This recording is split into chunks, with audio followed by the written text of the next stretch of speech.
3 hours of wrestling, then 2.5 hours of wrestling, and now another 3 hours of wrestling. Is that too much? I don't know, but we're going to review it all anyway, James. Wednesday. Collision on Wednesday. That was Freddie Kingston. Okay. Uh-oh. Yes, boy! French toast is the exchange student that you have like a 3-week affair with. Fake. We can see that you don't have pants on. Somebody hit somebody with a pie. Do something. Giovanni yelling we're out of time as we go off the air. Giovanni yelling a lot of things tonight. And welcome to the Mark It Down podcast. Hello, everybody, and welcome to another edition of the Mark It Down podcast. My name is Nick Cummings, joined this week by James DeSanti, back here again to review not only AEW Dynamite, but AEW Collision, as well as we had another one of these 3-hour shows, a combination of probably the continuation of the MLB playoffs and the fact that we have the pay-per-view of Wrestle Dream on Saturday. So we got another 3-hour show after, as I mentioned earlier, as we say hi to Maria, what's going on? And another 3-hour show after we had a 2.5-hour show last week and a 3-hour show the week before that. We're tired, but we're here. We're going to go through it all, and we're just going to start right at the top of everything, where we went straight backstage to Renee Paquette, who was back there with Chris Statlander, the AEW Women's World Champion, and Timeless Toni Storm, her challenger this weekend for what they called famous last words. Now, if you guys haven't been watching, it's pretty much been on site between Toni and Statlander, but in like the nicest way possible, where they will fight each other, but they will like put everything down, like take each their other. out. Yeah. And then it's like, okay, we're brawling now. And it's been great. Whoa. Wow. Go M's. Wow. I mean, they got wrecked tonight, but go M's. I know I'm wearing my Pittsburgh hat, but it's just because it matches the Kansas City jersey. But yeah, we're pulling for the M's in this house. Anyway, Renee is backstage with both women, and she attempts to introduce them. But as she is doing so, they both start, once again, taking off their clothes. So I think Toni started by taking off her jacket, and then Statlander took off her jacket. So then Toni took off something else. And then Statlander took off her pants, and they were just trying to one-up each other. And Renee was just like, enough. Ripped off her jacket, threw it on the ground, and was like, are you guys done? I just want to know where your heads are at. Toni, you go first. So Toni starts by saying it's not Statlander, it is her, as she thought when she lost the title that she would feel relief. Instead, she felt nothing because she is that title. Toni says she's done things with that title that nobody else has ever done. And if she has to fight her best against someone whom she respects, then so be it. Toni says she doesn't know who she is without the title, but then asks Statlander, darling, who are you? Statlander responds by telling Toni that losing the title has caused her to lose herself, but Toni needs to remember who she's been all alone. Meanwhile, the reason Toni has never been able to figure out Statlander is that Statlander is constantly evolving, and she is now the culmination of everyone she's ever been. I love that line. It was great, especially considering she's a combination character-wise of the Galaxy's Favorite Alien and the run she's had recently, where even when she was with Stokely and everything post that. If I'm Stat, I'm trademarking the culmination. No, I'm being serious. 100% serious. The culmination sounds like such a good nickname. And I thought that was great. Off the top of my head, it sounds to me more like a faction name, but I like that. I like that as well. I think I'm just thinking conglomeration, and they sound the culmination of the conglomeration. It's like the clone of hologram. Anyway, Statlander says she is an extraordinary woman who will outlast all of her doubters, the best woman on this timeline, and she will give Toni the rest she deserves. Toni then stands up, saying that wrestling is a lie that reveals the truth, and they have told some ridiculous lies, but at Wrestle Dream, they will find out the truth. And Statlander rises to meet her, saying that Toni already knows the truth, she just needs to accept it. Renee then interjects, saying that the two of them clearly have a lot of heated words for each other. And Statlander asks if the interview is over. And when Renee says yes, Tony tells Statlander to meet her in the ring. And both women rip off their mics and head out and just leaving exasperated Renee there, who's just is like, can somebody please give me my jacket? No. I am on full Renee watch lately. She didn't say please. She just said, somebody get me my jacket. Yeah, that's fair. Heel. She was very, as I mentioned, exasperated, I think is the best word for Renee right there. So I can't really blame her for being annoyed. Anyway, we went back to the desk briefly as they recapped everything, but eventually both women made their way to the ring. Stat put the belt down. Tony put down whatever she had. Tony just had lost her entire shirt by this point, and she was just in her corset. And they just started to brawl. And they went back and forth. Eventually, Statlander had the advantage for a minute, and Tony gave Stat the title and put her hands behind her back to give her an unprotected shot. Statlander passed it up. They brawled back and forth some more. And then Statlander did the same with Tony, where she gave Stat gave Tony the title. Tony hesitated a little bit longer than Statlander, but still decided not to use it. Instead, kissing Statlander on the forehead after throwing the title away and walking to the back to end the brawl. So, James, this was great. I saw Maria in the comments called it a fun segment. I thought it was more than fun. I loved this. Both women had great lines in the promo itself, and then they came out, and I love the way they're going at this, where they have a lot of respect for each other, but they clearly just want to rip each other's heads off, mostly just because they want to see who's the best. This is a great and creative and fun way of making sure neither of them get booed or get heel heat in this situation. Yeah. I don't want to see either of them turn heel right now. Stat just had that great moment where she turned down the Death Riders, which shockingly we haven't gotten that much follow-up on. Yeah, not really. A little weird, right?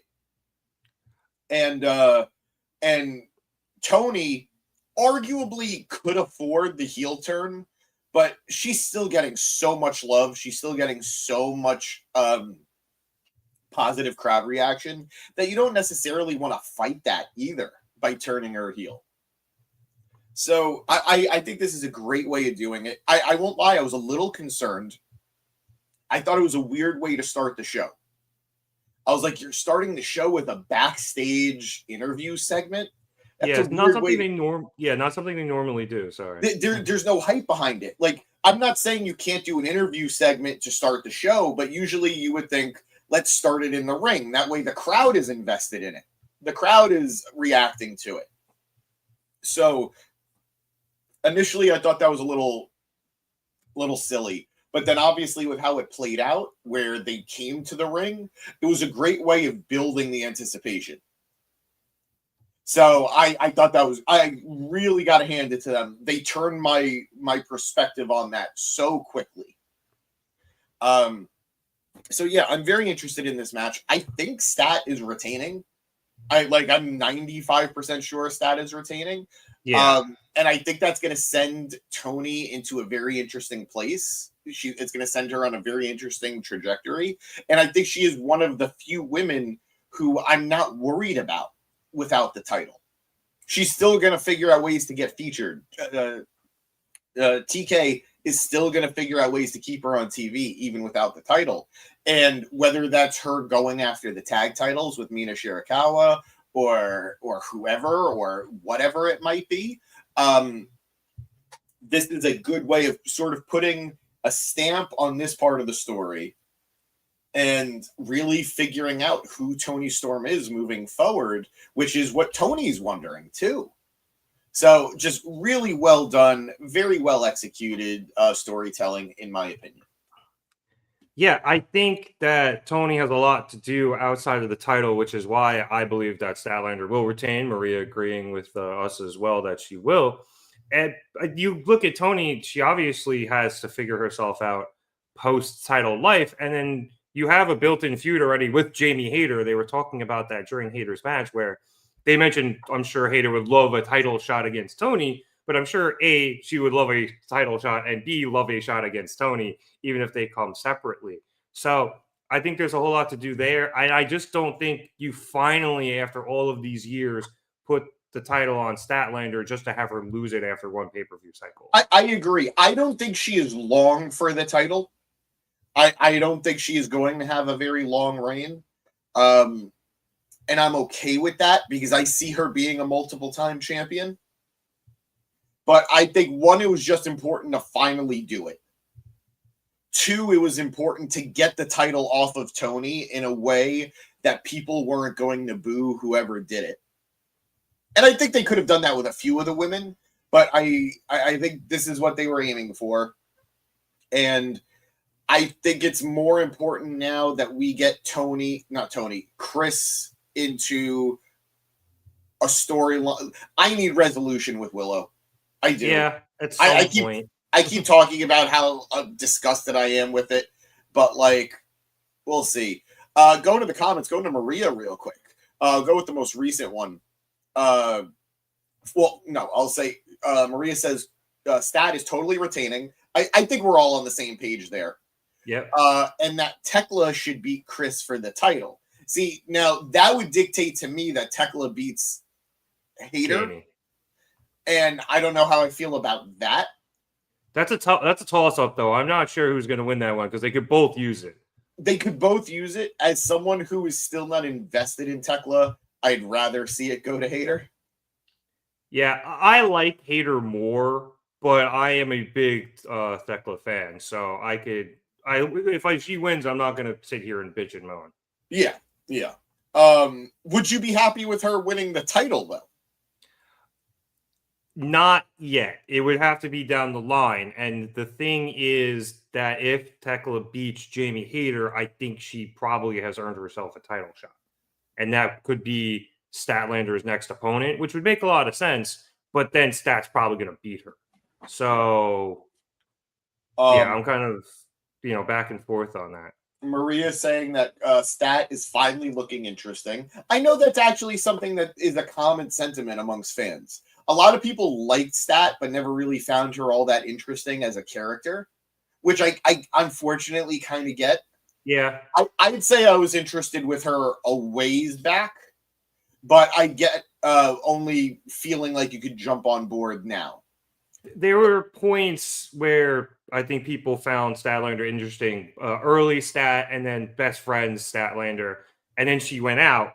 And she had to build all that will back up. And then she won the TBS championship. And I think people were interested in her, but a lot of her stuff was like in ring. And yeah. I feel like she didn't get a lot of promo segments to really help build a character up. Yeah. And then I believe she got hurt again and was gone for a while. And then she turned heel, which was with Willow, which was a mess, even though those matches were great. And she was with Stokely, which was weird, even though the face run with Willow was great. And then it just got dropped for no reason. And it took her a little while to recover character-wise, and I think she's gotten there. And allowing her to be both, like the galaxy's favorite alien and, her more recent self where she's just become much more confident in herself as a character, I think has led to her being incredibly interesting. Maybe the most interesting she's been in AEW. Yeah, no, I'm more or less inclined to agree with that. And I hope it just continues to build. I hope it continues to build for her. Maria, at least educating me here, that Yuta confronted Stat on Collision. So, all right, I gotta go check that out. I'm assuming that was from last week's Collision, the Coda Collision. Yeah, I was watching some of the highlights from that Collision, so I didn't catch all of it. I saw that. I saw a few of the endings to matches, but I didn't catch everything, including that, unfortunately. Yeah. We get it here. What up? Good, happy to have you here, pal. It's saying, can you guys hear me? Hold my beer. It's official. Daniel Bryan is coming back, at least for the pay-per-view, he says, and that all the signs are there. I could see Bryan getting involved in the I Quit match.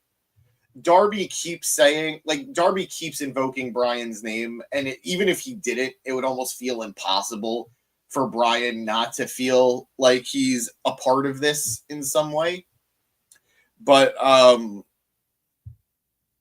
we'll see. I don't know. I didn't, as we're speaking, I don't know if it's still going on, the the countdown to Wrestle Dream. I know. Yeah, I was watching some of it. I saw some of the beginning. Yeah, no, those countdowns are always very well done, and sometimes they reveal some stuff. But I don't know as far as Bryan goes. But I'm never going to say no to Bryan. I will never not be excited for Bryan. So yeah.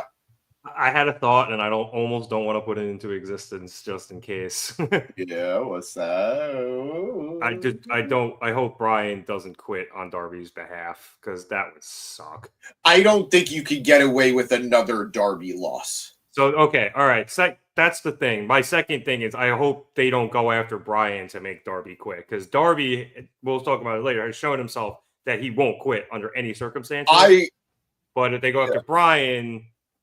I think if you have Darby lose to Mox again 2 pay-per-views in a row after also having never beaten him, I think you're at a point that it's like, all right, I don't care if you beat him. Yeah. Like, it's gone. The heat's gone. So I am all for Darby threatening to light Renee on fire. I think that's Mox goes after Bryan, Darby goes after Renee. Yes, absolutely. And it's a standoff, and neither of them can. In fact, I encourage it. Now, I also want it on the record. I adore Renee Paquette as a human being. Yes. I am simply speaking of the Renee Paquette character, who I am fairly certain is the mastermind behind the Death Riders. I am fairly certain is up to some dubious intent. And maybe she just needs to be punished. Scrutiny. Lots of scrutiny. The utmost scrutiny. Yeah, but even Maria thinks that Bryan's getting involved, and pointing out that the countdown show started with Bryan, the recap of the Death Riders taking him out. Yeah. I had forgotten Darby was there. Yeah, so that was actually helpful to bring to put that at the beginning, which is why those countdown shows are so great. So yeah, there's a lot with that. But as for this women's match, I'm very excited to see it happen on Saturday. Let's keep it moving because we got a lot to cover. We had a quick backstage promo from Jurassic Express with Jack Perry just addressing the Bucks, saying he doesn't hate them. He actually loves them and will always be grateful for everything that they did for him. But when he needed the most, they didn't pick up the phone or have his back. So he had to look into his past and find somebody who would. And Luchasaurus stepped into the camera and just growled. And do you miss eloquent Luchasaurus? Because I already knew you were going to ask. Yeah. Yes. Yeah. Okay. I'm glad it's not just me. I kind of understand with this Luchasaurus that he literally was kind of brought back to life by Jack, so he's a little more brain dead, for lack of a better phrase. But yes, like multiple PhD Luchasaurus was great. Old BTE pandemic era BTE Luchasaurus was the man. Yeah. Okay, after this, we got to our first match, which saw the Hurt Syndicate face off against GOA. We had Ricochet and MVP at ringside, obviously, and that ended up factoring into the end of the match, where after Bobby Lashley and Leona took each other out on the outside with running clotheslines into each other, my man Shelton Benjamin met Bishop Khan up on the top rope and hit him with a belly-to-belly superplex, essentially. But as Shelton was going after Khan, Bryce Remsburg got distracted because I believe Ricochet took MVP's cane and threw it into the ring. They didn't really have a good angle on what happened, but you saw Ricochet step at MVP. There was a bit of a back and forth. Hello, Fernando. What's going on, dude? And then the cane ended up in the ring. So I'm going to assume Ricochet was the one who threw it in there because it would have been very dumb at that point for MVP to do so. Anyway, as Remsburg picked it up and attempted to toss it back to MVP, Ricochet was then able to jump in the ring and hit a spirit gun onto Shelton. And Ricochet bails immediately out of the ring. Such a goddamn bad move. It's a fucking clothesline. It's a flying clothesline. But okay, anyway. Not my favorite. I'll get to it in a second. Mm-hmm. As Ricochet left the ring, he immediately got leveled by MVP. But back to the ring, Bishop Khan was able to pin Shelton Benjamin for the win, which is the first loss for Lashley and Benjamin as a tag team in AEW. Well, I mean, they lost the tag titles. They didn't win. Well, okay, so like the first time either of them have been pinned then in AEW. As a tag team. Yeah, no, that's fair. That's nuts. That it happened that way. Yeah. No, not that it happened that way. I'm fine with the cheating, but like that it finally happened. And it happened on a Dynamite of all places as well. Nuts. I mean, hey, I'm all for cheating. it. I'm not for unbeatable entities in wrestling for the most part, because it creates this scenario, it creates this situation where it's this build up to it finally happening, and then once it does happen, that wrestler then just feels like they're sent to the nether realm. You know, like it just feels like they're always going to lose, the aura's gone, or it's like whatever. I'm glad that they got it out of the way, especially amidst all the rumors about them being difficult, about not wanting to lose. Yeah, which I never really bought, but I mean, I think there is some validity. It is weird how certain things played out with the tag titles, but regardless of all that, I got to be honest. You know, I love the Hurt Syndicate, and I'm at this point a pretty decent fan of the Demand. Yeah, I just don't know what the hell we're still doing. How was last week's match not the blow-off match? Well, at the very end of Collision, the trios match for Wrestle Dream was announced as a tornado tag. And that's great. And you know what? I'm rooting for them to one-up the match that they had last week. But the reality is, that was such a blow-off match. That was, like, they went to war. They went to no DQ war. And trios matches, tornado or not, are not no DQ. They usually are, at least in AEW. They've been no they? DQ. I think so, yeah. All right, regardless, let's say that's the case. All the cool stuff we saw in that match doesn't mean anything now. Like, if we see it again, we saw it already. And that's not to say they can't surprise us with stuff, but like, that was a really cool freaking match. So I think it's so silly that at this point, this going at Wrestle Dream, we're going to get the fourth match between the Hurt Syndicate and the Demand in some capacity, one way or the other. We had the first matchup where MVP took the loss. We had the trios match where they got the win back. Now we had this tag match where all of them got involved anyway. And now we're getting it again on Saturday. Like, that's a little silly to me. I would agree. It's a lot. Maria's screaming in the comments that she agrees with you that it needs to be their last match and the feud needs to end. And I think I agree mostly just because of the street fight kind of felt like the blow off, and now we're getting one more and probably no DQ match. So what's up, Tyler? Tyler. I also think it's weird too that the more this goes on, the more 50-50 it feels. Because the Demand have won 2, Hurt Syndicate has won 1. So unless the Demand wins on Saturday, we're ending up at 500 again. Yeah. Which I know, it was talking about something else, mostly people going to the Netherworld once they lose, but it's also a bit of a WWE effect. Where it's true. Now, here's the thing. I do think that considering the two entities, I don't necessarily hate the 50-50 because I think that the Demand, even if they lose on Saturday, is still going to come out looking very good from this feud and can move on to bigger things. Even Fernando suggesting maybe GOA win the tag championship, which I'm all for. I am so behind GOA. They've really, like, I've always thought they were cool. They've really won me over with this alliance with Ricochet because they're starting to speak more. They're starting to show more sides of themselves. They're actually on AEW TV and not ROH TV. So, like, I'm rooting for them. I want to see new teams stepping up and being undeniable. But when you're going, like Fernando here in the comments saying the Hurt Syndicate lost tonight just to get their win back on Saturday, we're back to 500. We're back at 50-50.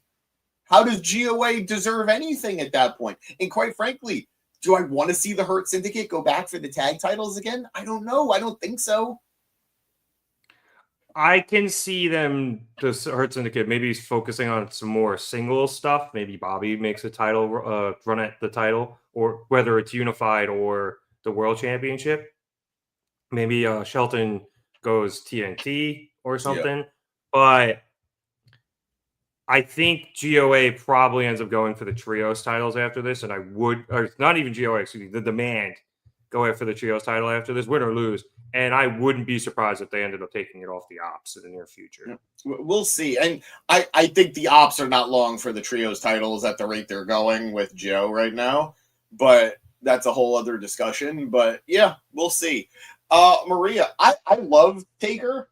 I love Taker. I think, is this in regard to like winning, and then losing, and then just going to the nether realm? Probably. Yeah, I think that was around there.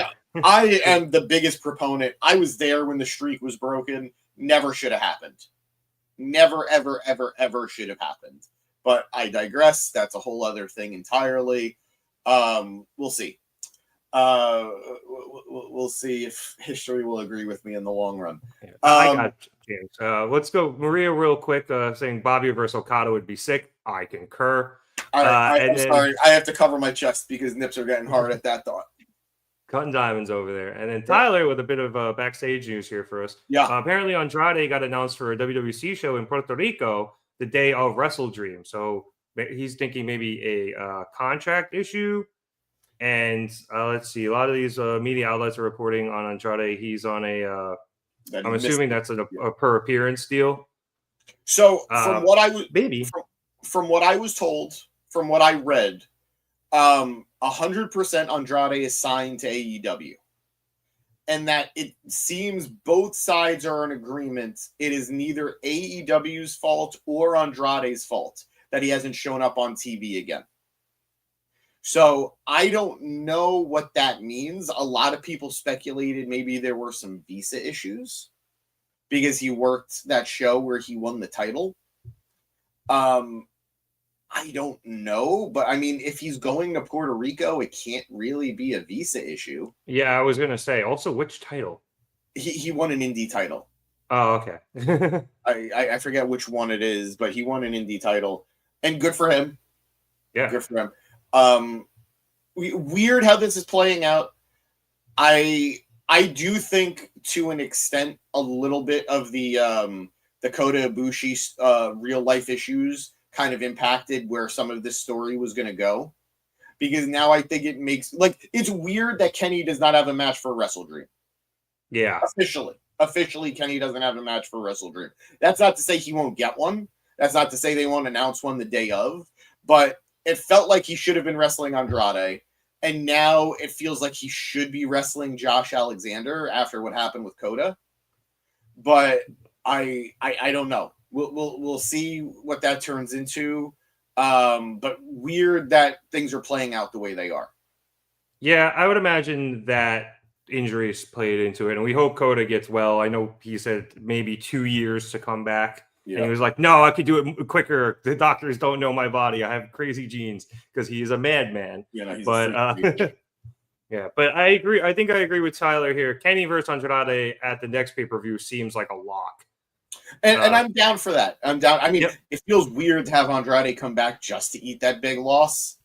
And Kenny is also somebody who is very willing to take pins to put people over. But, like, I don't want Kenny to fucking lose to Andrade. I don't want to live in that world. I mean, they showed on his lower third tonight. He's 21-1-1 all-time in singles matches in AEW. No, he's on Dynamite. Oh, on Dynamite. I was going to say, there was no way he's only had 20 whatever matches. Yeah, all right, I still think that number is weird. Yeah. Like, granted, he did wrestle a lot of tag matches because he was the tag team champ. He did wrestle a lot of trios matches because he was the trios champ. And when he was world champion, they saved him for like fucking pay-per-views only. TNA. Yeah. So it's weird to think about, but makes sense too in some ways. Yeah, I guess that's fair. Maria saying though that Idolo is always involved in some weird situations. Oh, God. That's the understatement of the year. I don't have the energy. I don't have the energy for this, man. I'm sorry. Very quick side note. You know what? Asking why the the Washington football team was wearing Steeler uniforms on Monday night. They have an alternate black uni, and they're already yellow, and they were wearing it again because that was the uniform they won against the Bears. They wore against the Bears last year where they won in that really goofy Hail Mary where the DB on the Bears wasn't paying attention, and then they called the Hail Mary. Washington and won. So there you go. But this is a Pirates ad for the record. Okay, let's move on. We still got a lot to do. Next up, we had our Jon Moxley and Darby Allin face-to-face in a quote-unquote undisclosed location, which was a single-person prison visitor's room. I thought the glass. Was such a cool concept. It really, really was. It looked awesome. So Darby's already there. He has his head down, and Mox walks into the room, and he sits down, and he starts talking about the I Quit match that they will be having on Saturday, saying that Darby was never going to get him into a coffin in Toronto because that game was rigged. Just wasn't going to happen. But now the game is rigged in both directions as neither of them are going to quit. So Moxley's just out of ideas.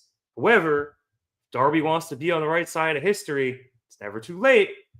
Darby says that a day doesn't go by where he doesn't think about joining the Death Riders because he actually understands what they're trying to do.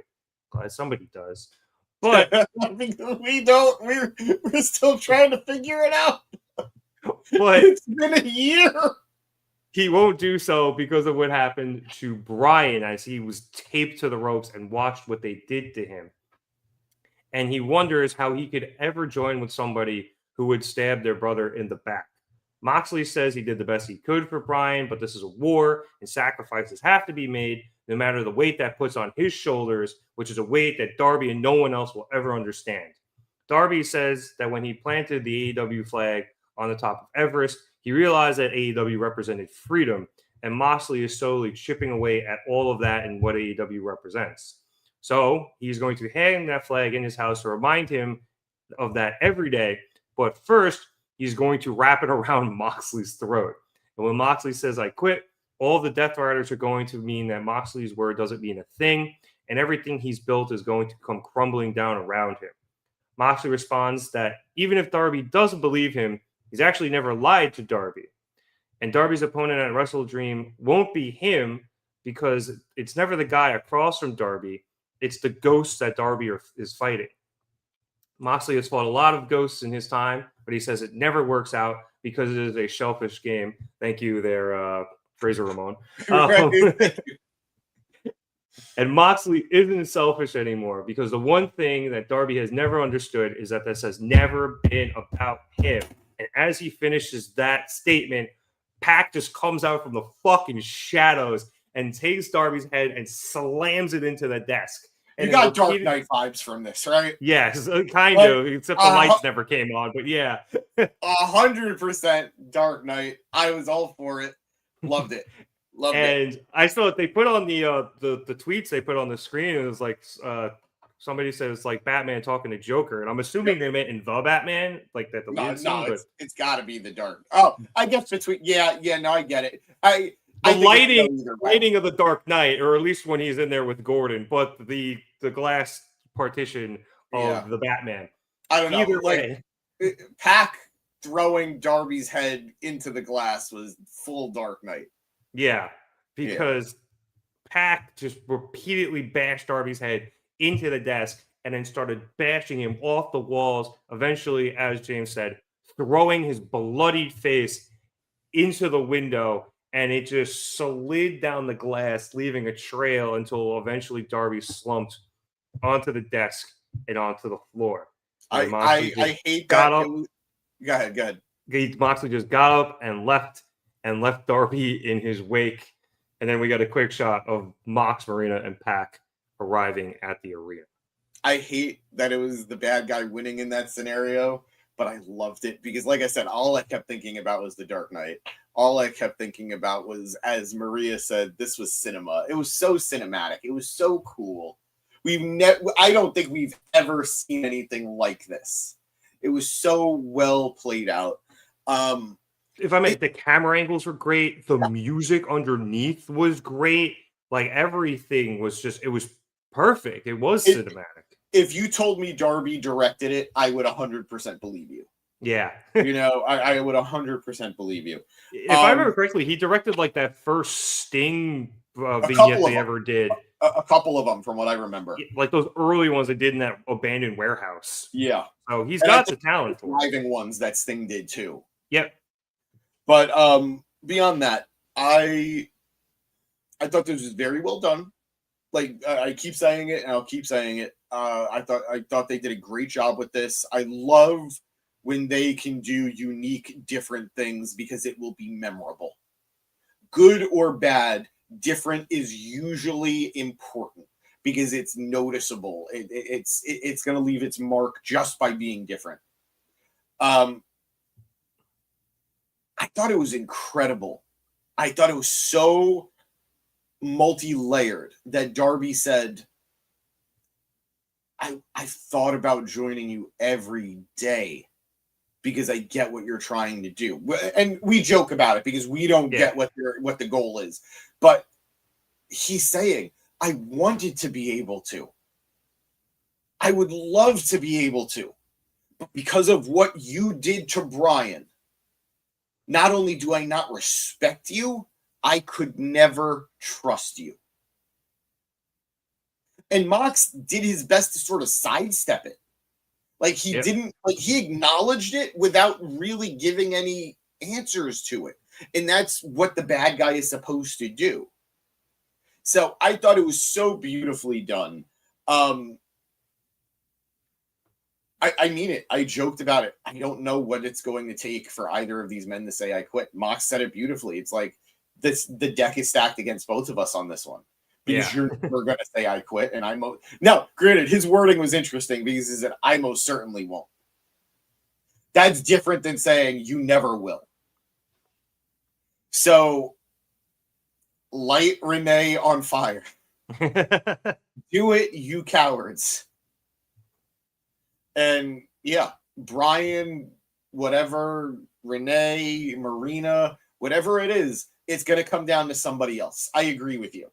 It's either going to come down to Brian being threatened, jokingly Renee being threatened, maybe Marina being threatened.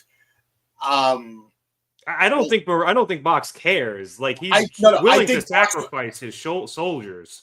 I think the only one he wouldn't sacrifice is Marina. He has shown. I mean, maybe we'll see, but he has shown time and time again that she's the only one he will take a shot for. She's the only one that he gets worried about. He doesn't get worried about Claudio or Yuta or Pac or now at this point Garcia. It is what it is with them. They're his pawns. But Marina's his, I don't want to say queen, but in Marina's, the game of chess, I understand what you're saying, but yeah. Yeah. So yeah, I think this is the match that I think I know the outcome. But it's the match that I don't know how we're going to get there. So that is very exciting to watch. Yeah, which is why, as Tyler said, this match is going to be fire. Maybe literally. Literally, hopefully. Hopefully. I will never forget, it was The Undertaker versus the Dudley Boys. Years ago. This might have been Great American Bash in 2004. Jeez. And the Dudleys had Paul Heyman on their side. And they had kidnapped Paul Bearer. And ringside, they have Paul Bearer in a glass box. Oh, is this with the cement? With the cement truck. And Taker was he was fighting for him, and then he beats them. And he's like, you know what, Paul? I got to do it myself because I can't have this weakness anymore. Yeah. And then he just fills this. To this day, I don't know how they filmed it. To this day, I have no idea how they buried this man in cement. But they did. And if this ends with Mox lighting Renee on fire himself, I think I'm going to have to retire from the pod. Please don't. I can't do this every week by myself. Guys, I'm sorry. I don't know what it's midnight, so I think my brain is just in a weird place. But I just brought in a whole bunch of wrestling. A bunch of weird wrestling. you also just watched 3 hours of it, so Yeah. and coming off the weekend you had, I can't say I blame you. I'm not here right now. yeah. I can tell you, I'm not here right now. Couple of quick comments. It's saying he liked the promo and he thought the downtown jail looked familiar, which tells me a lot about you. Maria also thinks that Darby Pack is coming after Wrestle Dream. I could definitely see that being a match, maybe the Dynamite after the show, but assuming Darby is alive. But I don't know if that'd be a full-blown feud because I think Darby would be done with the Death Riders after this. It's an inescapable fact. Yeah. Unless there's 2 blood and guts matches when they have it in November, then maybe he won't be done with them. But think about it this way: we are still dealing with bloodline storylines in 2025. Fair. Something that started during the pandemic, as we saw tonight. The Death Riders only started a year ago. We're stuck in this for a long time. It's just a matter of who is facing them, and I think at a certain point, Darby's got to move on. We'll see. Quick thought experiment from Tyler here. He thinks that AEW needs to push into a monster Josh Alexander, and then you can have a most dangerous man in AEW match with Swerve when he comes back. But yeah, I think Josh, I'm sure you would agree with this, James. I know you mentioned a few more times here, Tyler.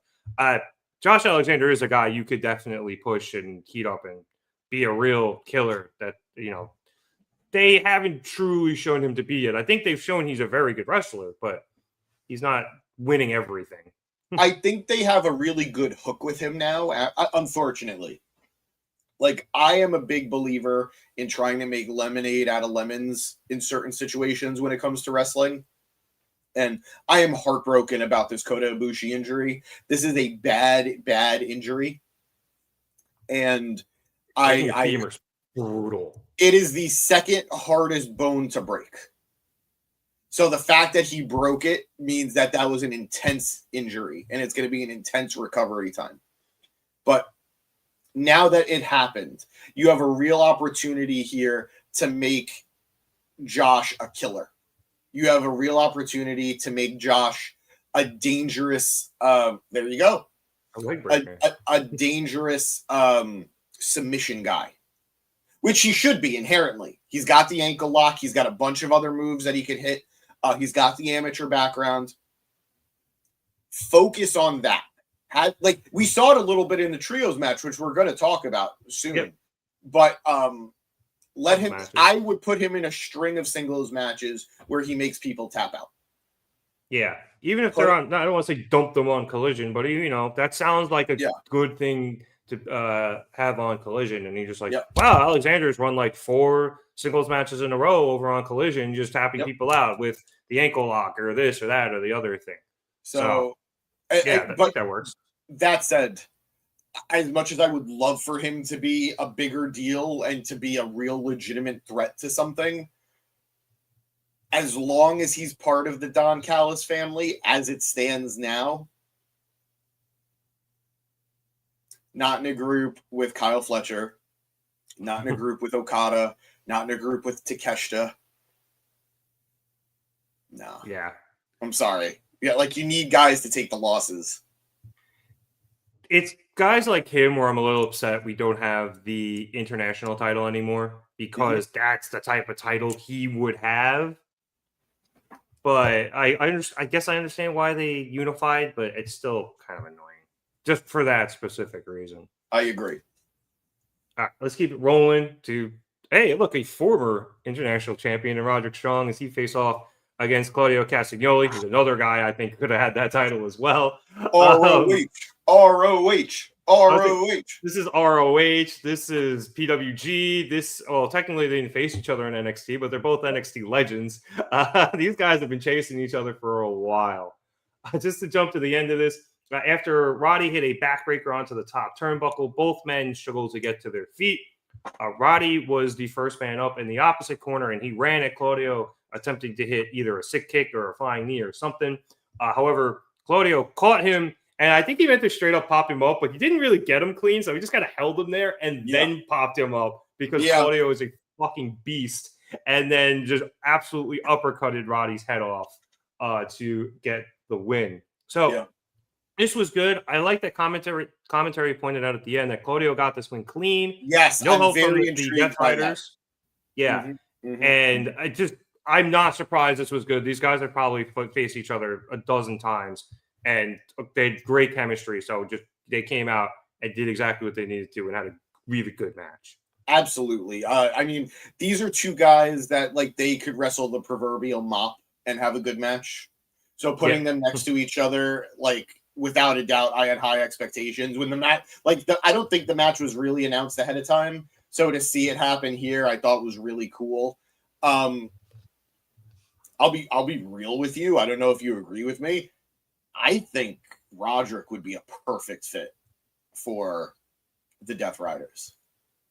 If it wasn't for the fact that he's so naturally funny, and it would be a huge loss to see him away from like the conglomeration, I think he'd be a natural fit for the Death Riders, who are probably going to be down a member soon enough anyway with Yuta.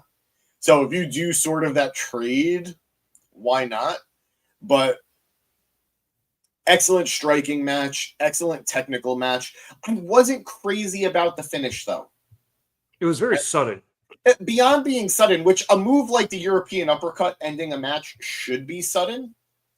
But the problem was I didn't like that we saw Roderick hit the avalanche backbreaker onto the and then immediately lose. Why did he barely get up before Claudio? That didn't make sense to me. Like commentary even pointed out, it's like, oh, Claudio might be getting to his feet before Roderick. Oh, never mind. Roderick got to his feet first. That shouldn't even be a question.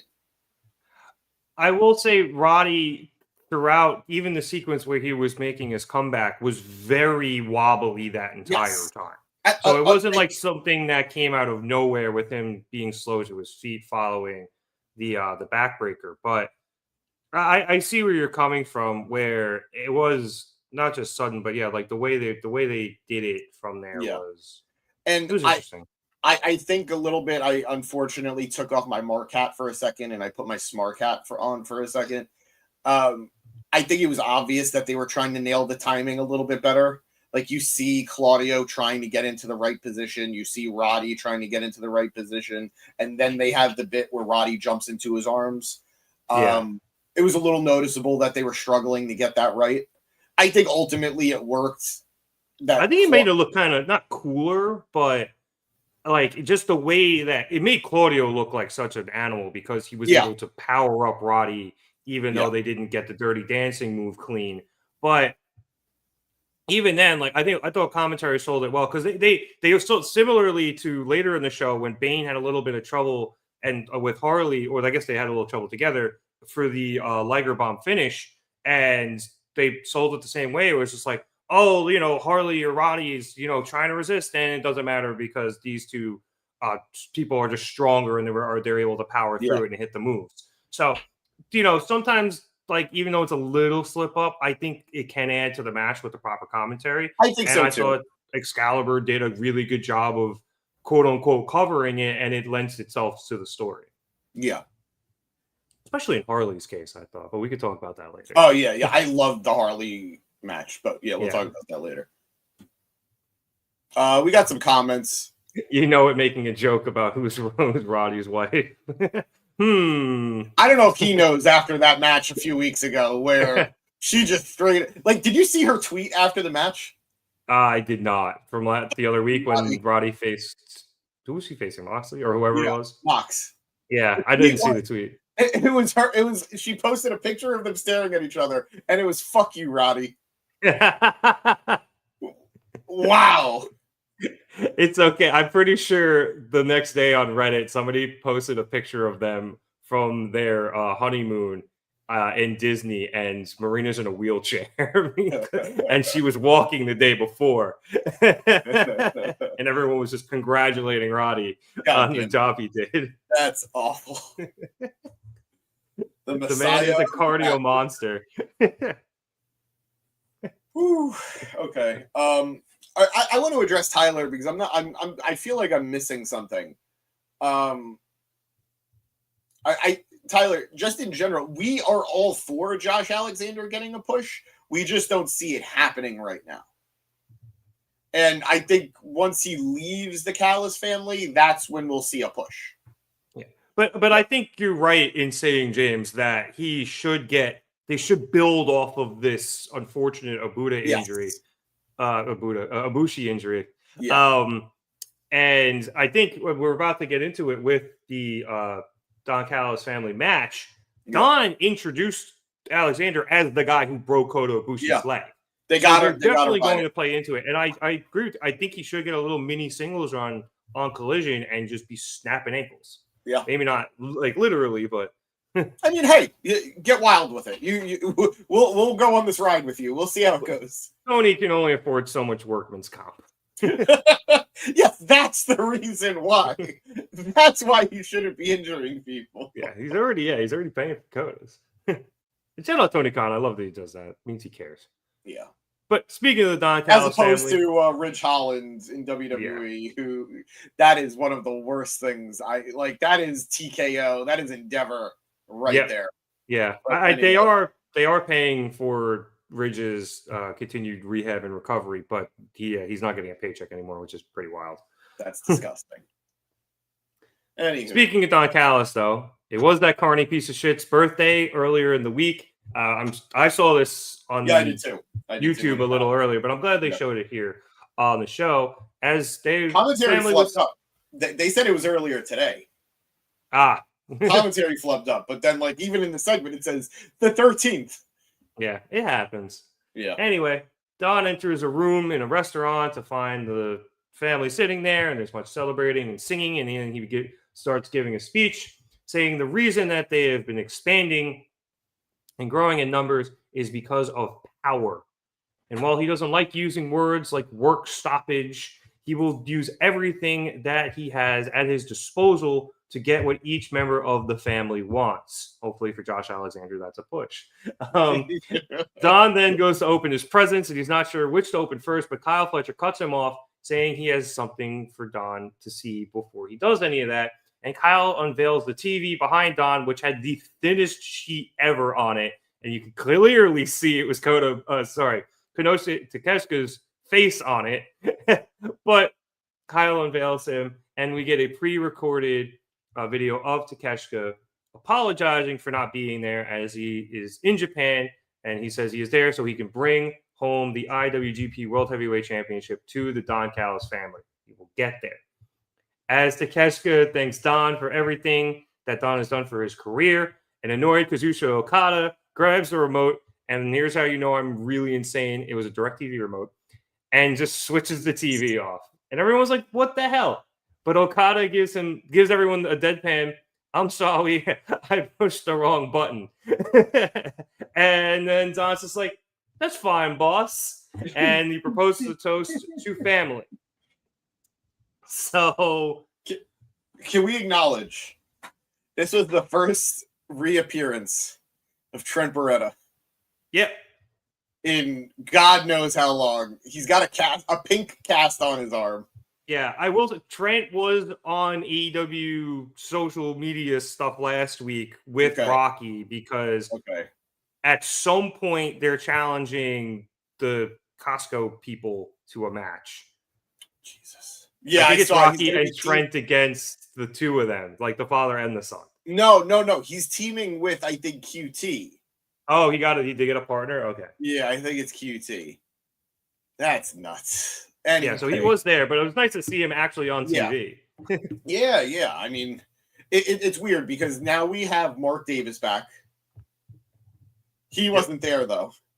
Yeah, glad he's back as well, though. I'm glad he got healthy. Yeah, he was on a bit of a tear before he got hurt. He was doing great before that injury, unfortunate injury. I'm hoping he could kind of get back to that, but again, I think it kind of lends itself to the Don Callis family is fucking huge right now. Too big, arguably. And we'll get into it. Like, I have my reasons for saying it. Like, I have been the biggest proponent of what the Don Callis family has turned into. Yeah, but arguably it's too big right now, and you have guys that are there to get losses. Like, I'm not trying to be disrespectful. when I saw the team was Mark Davis, Josh Alexander, and Hechicero, I was like, can you make it more obvious that these guys are going to lose? Well, you say that, and a few weeks back when they were in Philly, everyone just assumed Josh Alexander was going to eat a pin in whatever match that was that they were in, and he won the match for the Don Callis family. So you are right. Because I didn't expect the ending to this match to go the way it did. So you gotta, watch out for those swerves, even the small ones. Anyway, speaking of Konosuke Takeshita, we then got a highlight package of him winning the motherfucking IWGP World Heavyweight Championship at King of Pro Wrestling for New Japan earlier in the week against Zack Sabre Jr. The hype is real. Okada and Takeshita are definitely winning the tag titles on Saturday, but I don't care. My boy is champ. The visual. I no jokiness. This is full on Mark mode right now. The visual of Okada holding the Unified Championship, Takeshita holding the IWGP World Heavyweight Championship, and both of them holding the tag titles together. That might be the greatest two-man team, like singles that I mean, since the two-man power trip of Stone Cold and Triple H. Which lasted all of, a month? Because Triple H got hurt.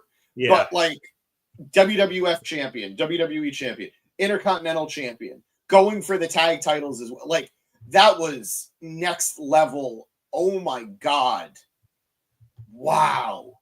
I cannot wait to see it. I'm not rooting for Brodito to lose, but my God, it's going to be like we all talk about the A word. The aura is going to be next level.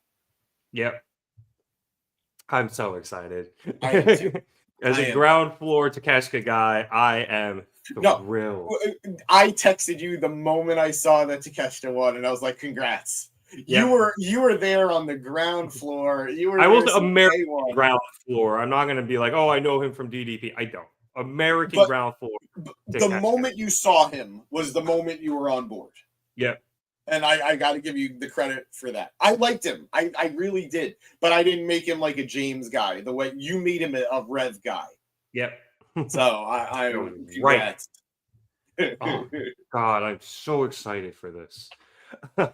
But let's get into the match that followed this up. It was Kenny Omega and Jurassic Express facing off against, as James mentioned, Don Callis family members Mark Davis coming back off injury. Very excited he's back, as we said.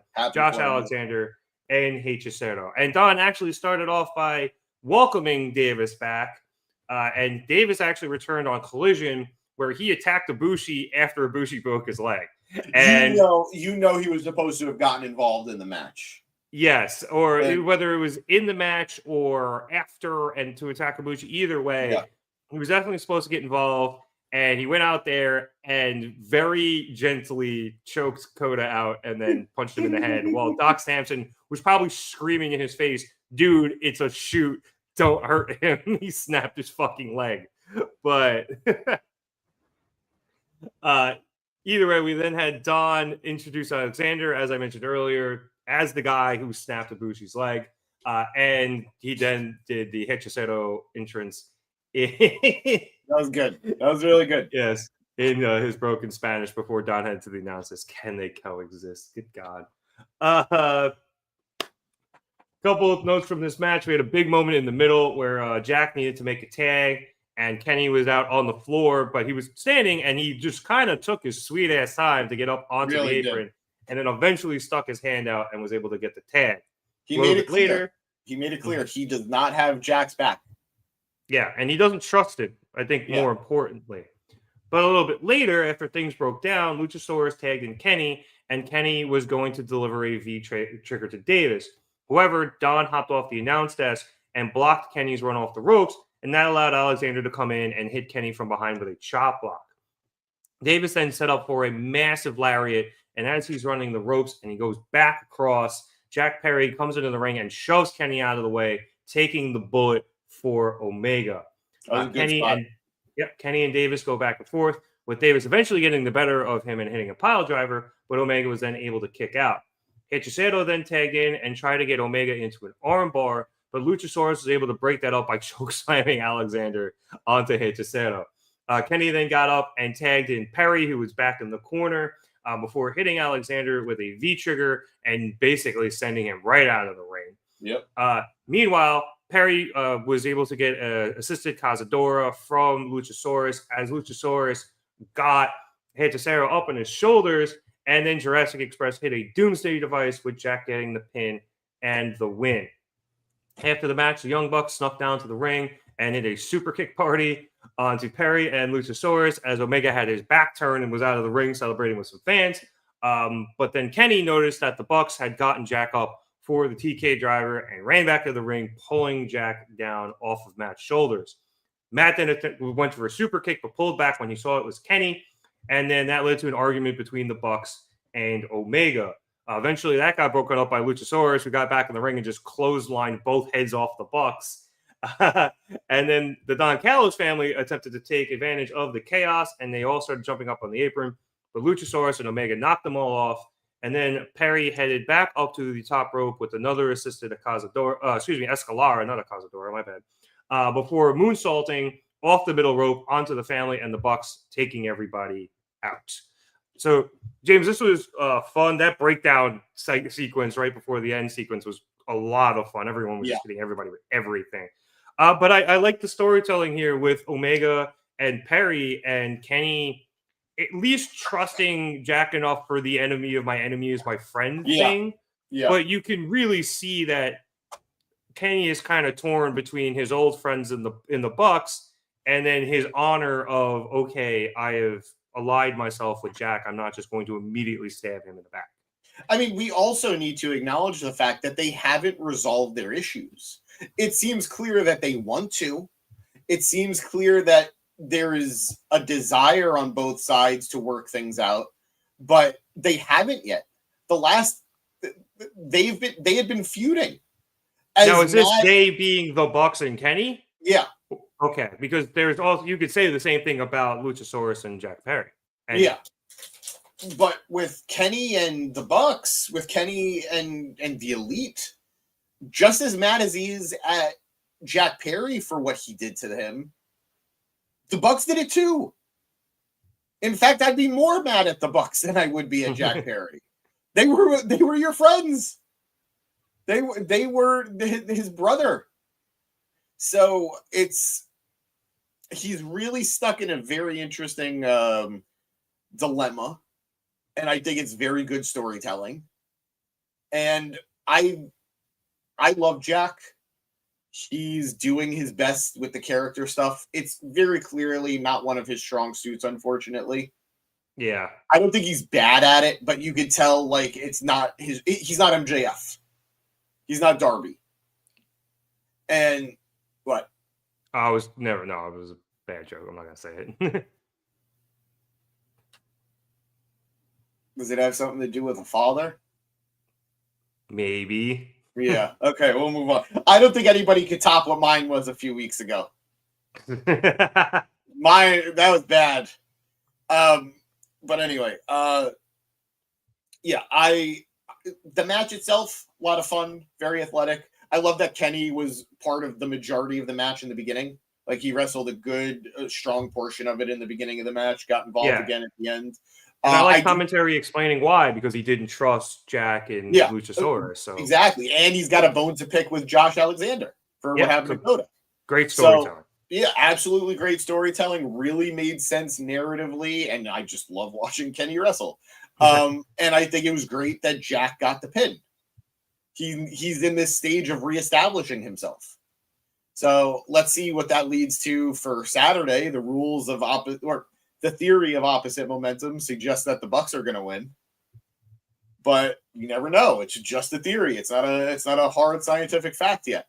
Yeah. So, I thought all of this played out well.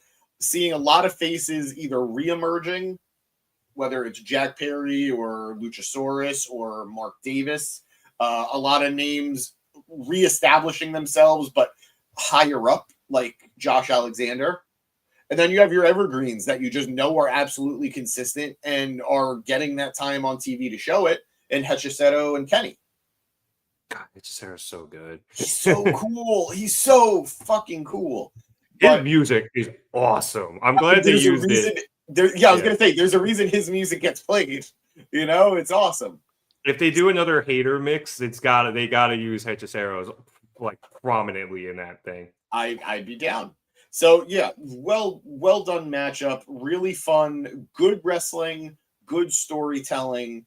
And I'm intrigued moving forward. I know that one of the big things that was discussed, and whether or not it's true or not, but it was a report I read, and I forget if it was SRS or Meltzer or Alvarez or whoever, but supposedly the plan for Wrestle Dream was initially Kenny versus Fletcher for the TNT title. But they've postponed the match because Kenny wasn't feeling 100%, and they know that those two are capable of having a banger. And they wanted Kenny to feel better to the point that they could have that match. So maybe we get that match at Full Gear. Maybe we get that match at World's End. So, I mean, I prefer Full Gear because there's a good chance we'll be there for it. But, yeah. So Kenny is clearly going to be involved with the Don Callis family for a little bit, for better or for worse. But this Don Callis family is a lot more enjoyable to watch than the iteration that he initially wrestled, where we were all just dying for him to get out of it. Yeah. So, yeah, well done. Yeah, and I will say, this is something I posted. I think Kenny looked a lot better this week than he's looked in his previous showing on Dynamite. He just looked like he was a little trimmer, and he was moving a lot better. So I think he's getting in better shape, probably a combination of maybe his recent work that he had done in terms of, fixing some stuff up on the inside. Yeah. And I imagine he's probably feeling better, and that's allowing him to work out a little bit more, and he's looking better in the ring. So hopefully he can get back up to close to 100% and just be the Kenny Omega we love to see, even if it's not all the time. And we've talked about it. Kenny Omega at 85% is still better than the majority of your roster most of the time. Exactly. The other thing, I might as well bring it up now that I want to talk about from this match, because we had Davis and Luchasaurus in this match. We're going to, in a few minutes, talk about Hobbs and Beast Mortos in a match. We had Lashley and Liona in a match. You know where I'm going with this. We had Archer and Brody in a match. I'm already up to 8, and I haven't even included a bunch of guys. Tony Khan, where's our fucking meat match? Do it. Everyone's back. I think the only one who's not back that should be a part of it is Wardlow. Oh, and Wardlow, I guess. But at a certain point, Wardlow, I love you. At a certain point, we just gotta move on without you. Yeah, and I think maybe Brian Cage as well, but yeah. Did you mention Hobbs? Yeah, I said Hobbs. I said we're going to talk about him versus Mortos in a bit. Do you know how long ago? Just to put it into perspective, how long ago the meat match was initially intended? Miro was considered for it. It was, well, if I remember correctly, Miro was facing, was it Shane Taylor when that started on the first All Out? No, that's not what the meat match was going to be. No. But like when the chance started, wasn't it during that match on that like All Out that was like a week after All In, and it was that really goofy card, and everyone was like, "What the fuck is this?" And it ended up being a banger card just because it was just really good wrestling. I don't think it was. I don't think it was Shane, but it could have been. I don't really remember. We'll have to do some investigative. Unless it was Miro versus Hobbs, I thought it was them. Yeah, maybe. But that was a weird card, but it ended up being great. That's often the case with AEW. Yeah. Like weird cards surprising us and being really fun. Yeah.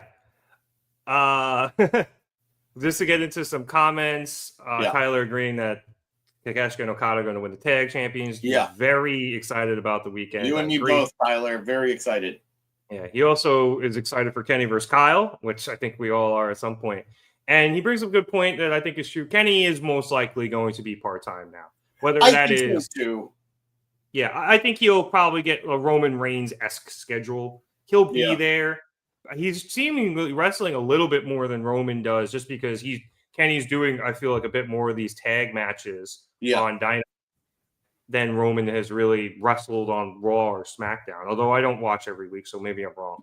But I would Kenny love... is definitely in final boss mode.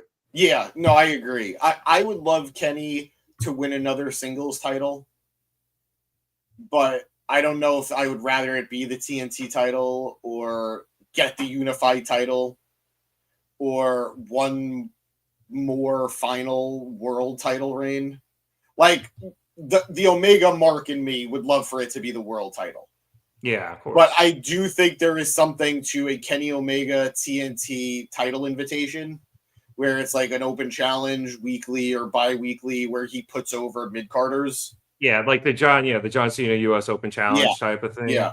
And I think Kenny with the TNT title could really, one, elevate the title, and two, elevate a lot of guys who shouldn't be going for the unified title or for the world title.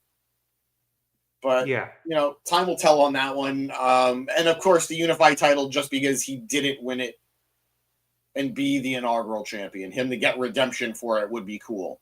But, like I said, anything Kenny, I'm in.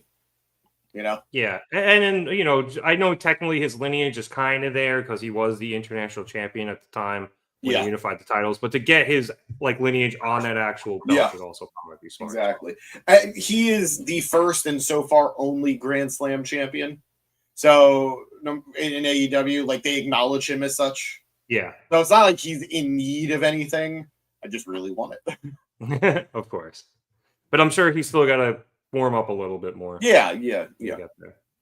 All right, let's keep things rolling. Our next match saw Jamie Hayter. Shout out to Hayter Mix against Skye Blue. Skye obviously had Julia Hart with her. To jump to the end of the match, after Blue countered a Haterade with a kick and then a standing sliced bread, she hit the ropes to set up for Code Blue. However, Hayter was able to counter that with a massive lariat before picking Skye back up and landing her out with the Haterade for the win. After the match, Thekla appeared on the Tron, congratulating herself, not Jamie, for how far she made it after being someone who was misunderstood in Europe and then someone who was kicked out of Japan before she ended up in AEW. Thekla says that the reason she attacked Jamie in the first place was just because Jamie was there. And there's really no rules to her game. Her name means chaos and her name means venom. So things are going to get really poisonous around here, and she begs Jamie to show her something on Saturday. She said the thing. Yeah. The promo was a little weird, but the match I actually thought was very enjoyable. There was a great counter wrestling sequence near the end that ended up with a bunch of strikes before Jamie hit a backbreaker onto Skye Blue. And it's just, this is going to get be a match I feel like kind of gets lost in this card because there's a lot of wrestling on it. Yeah, I kind of agree, unfortunately. Which helped things really fly. Like, this was very late in the Dynamite window, and I was like, holy shit, we're almost done. But even then, even though I think it gets lost, James, I very much enjoyed it, and I thought these women did a great job. I did too. I am a Skye Blue defender because I'm rooting for her, because I know we all have legitimate criticisms from time to time with her. That the Code Blue, say no more. But I recognize she's a young talent. I recognize she's a talent who's putting in the work to get better. And I would rather criticize a young talent for trying to do something innovative and different than criticizing a young talent for being lazy and not putting in the effort. She's very clearly in the former. And I think with time, she's only going to get better. So I think this was a good showing for her. I think she was in the ring with somebody who could help guide her to a very good matchup, and I think she did. Yeah. I'm glad to see Hayter getting wins on Dynamite and looking comfortable. It feels like she's absolutely found her footing again. It feels like the crowd is slowly but surely really warming up to her again. And I think her versus Thekla, I have to double check, but is this the first main card pay-per-view match for the women that isn't for the title? I know Thunder and Britt Baker had the lights out match. But other than that, is this the first singles match between two women on a pay-per-view without a title? That's huge. I genuinely do not know, and it'd probably take me a long time to find it. I'll do some investigative journalistic work. Yeah. I'll do a journalism. But either way, really happy to see the progression of this. I think Blue and Julia are pretty much just waiting for those tag titles like to become official. Yeah. Um, But I think what them running with Thekla is a great trio for them. Yeah, no, I wish it felt a little more cohesive. It very much feels like 2 and 1. It doesn't feel like 3. I don't know if I'm sounding stupid with that. No, I understand what you're saying, because like Thekla wasn't out there tonight with them, but it was just the two of them. Like anytime Julia or Skye have a match, they go out together. If they are tagging, they go out together, and Thekla's usually not there and ends up appearing later. Whereas if Thekla goes out, they're usually behind her. So it's an interesting dynamic, but I think putting the three of them together was smart. Yeah, at the very least in the short term, it's a good move. For the long term, we'll see how it plays out. It definitely feels like sooner or later, Thekla is gonna splinter off. Yeah, but I think for the time being, all of the women are benefiting from it. Yeah, I would agree 100%. Go ahead. I'm sorry. I was going to jump in the comments, so if you got any more. I feel for Abaddon so much that I feel. No, I mean it. Like I know. No, I'm laughing because you're right. Like, yeah, I feel like there were so many groups that would have benefited them that they would have done a great job being with like the House of Black. They would have done a great job of being partnered up with Julia. They would have been a great third for Julia and Skye Blue. And the fact that they didn't get that opportunity is a bummer. But, we got something here with Thekla. So, yeah. Yeah, Thekla rocks. Some quick comments from Tyler here saying he's feeling that all pro wrestling promotions needs to care about their women's division more, like WWE and AEW and TNA and a lot of other places. And I think they have definitely done a better job, and they being all of these places, caring more and putting them in more prominent positions. AEW is probably the one that's had to do the most work in recent years, and I think they put the work in, the women have been placed in more prominent positions. We'll still have the odd week where AEW only has like one women's match on a show, and it's a bummer. Yeah. But they have gotten way more consistent about the women at least being featured. And I think a lot of that has to do, thankfully, with the star power that's in the division now. Toni Storm is undeniable. Mercedes Moné is getting highlighted whether she's wrestling or not. Yep, she's next. Yeah, you have the TBS title. Now we're getting the women's tag titles. So all of that combined just necessitates television time. So... I'll take it, but I agree it would be great to be a little bit better. TNA is definitely in a rebuilding phase with the Knockouts division. They're heavily relying on WWE's NXT division to sort of pad them out right now as they're in this rebuilding phase. They just lost their women's champion to retirement, unfortunately. I don't know if you knew that. Ash by Elegance. I know. I saw. Yeah. That sucks, but...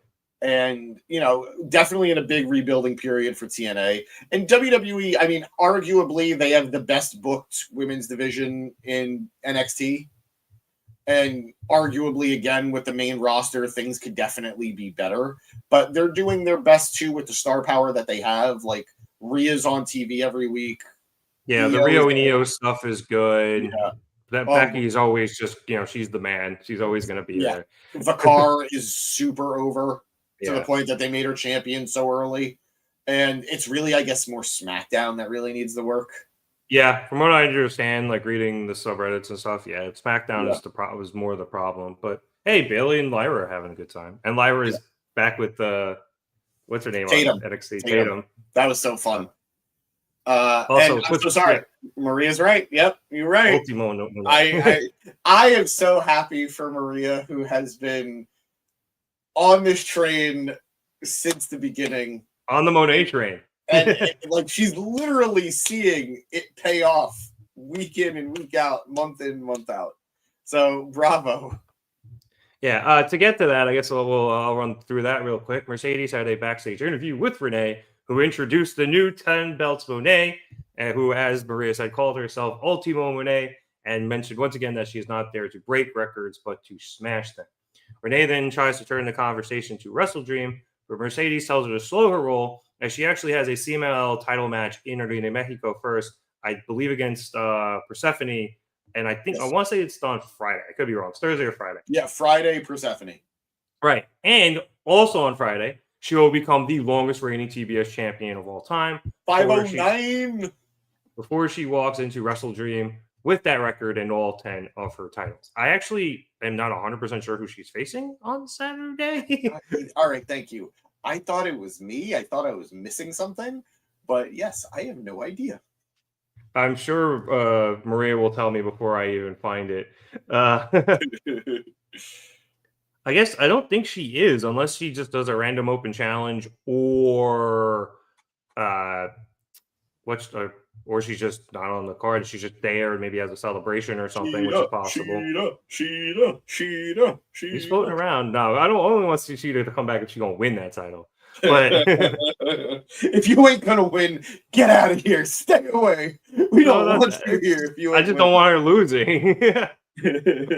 But yeah, quick appearance for Mercedes there. I want to go to close a quick loop here because I looked it up. All Out 2023 was what I was talking about, and I combined two matches. So Samoa Joe fought Shane Taylor for the Ring of Honor World Television Championship, and he won that match. And then a couple matches later, Miro defeated Powerhouse Hobbs in a singles match. So it was the perfect storm of meat. I think it was a combination of the two. Yeah. And then you also had Luchasaurus in between them. He fought Darby Allin and killed him, I presume. So yeah, it was that like kind of weird combination of those two matches that ended up doing that. Because that card was awesome. And then if I'm not mistaken, Samoa Joe shortly thereafter relinquished the television championship and won MJF and eventually won the title. Yeah. So there's your tangent.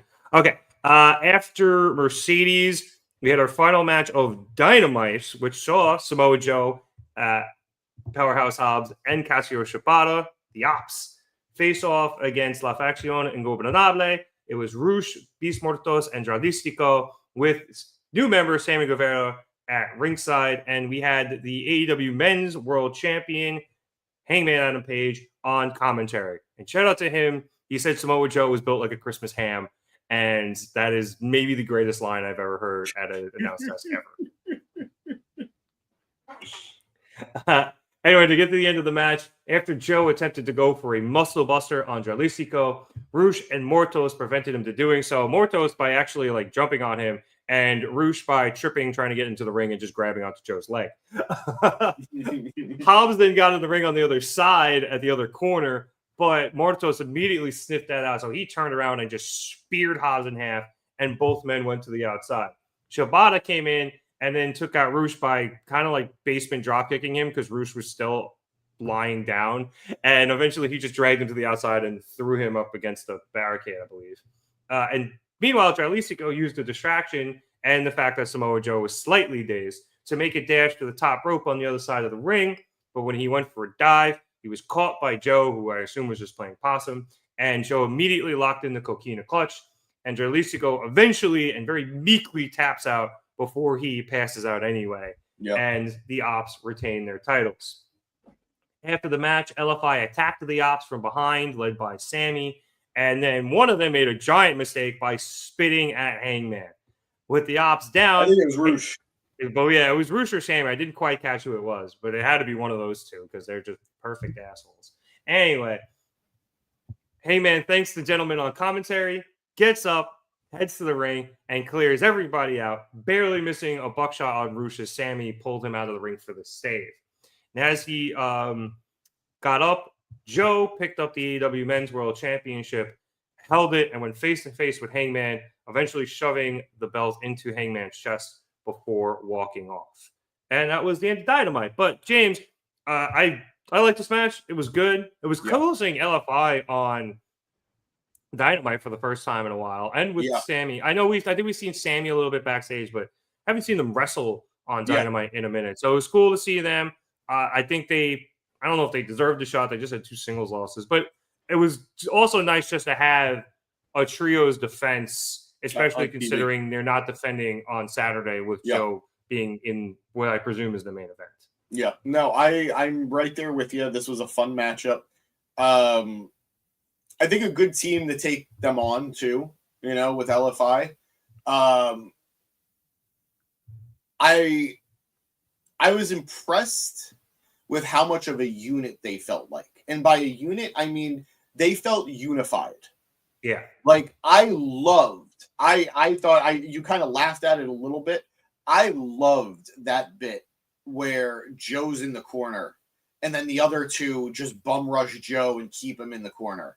Where Roosh went after the leg, and I think it was Dralístico went after the Dralístico was on the ropes because he was getting a muscle buster. Mortos went after Joe from if you're the way the camera was facing, it was Mortos on your left, Roosh on the leg at the right. And again, I only laughed at it because Roosh clearly wasn't supposed to go for the leg, but he tripped getting into the ring, so he just made the best of it. And it looked great. It looked okay. He saved it. Yeah, no, that's the thing. It looked like a great save that turned into like, we are just holding this guy. We are going to throw everything at keeping Samoa Joe locked up. I thought that I loved it. I absolutely loved it. I'm still super intrigued by what feels like reluctance from the Opps regarding Joe's behavior. They don't feel like they're with him, they're riding with him, but it doesn't feel like they're super into how he's handling this stuff with Hangman. Yeah, agreed. And I think that's really cool. Again, if this turns out to be a swerve and they're all kind of being bad boys, I think that's going to add a lot of life to their trios title reign and could really, I could see them holding the belts for a long time that way. But either way, pretty fun. Good way to end the show. Hangman is just a delight. He's just delightful. Christmas ham. What? So good. I say Christmas ham. It's so good. And I love that Joe was angrily respecting Hangman. Yeah. Hangman made the save. He didn't have to. He could have easily let Joe get his shit rocked and then they have their match on Saturday. But he didn't do that because that's not who Hangman is. So Joe, the warrior that he is,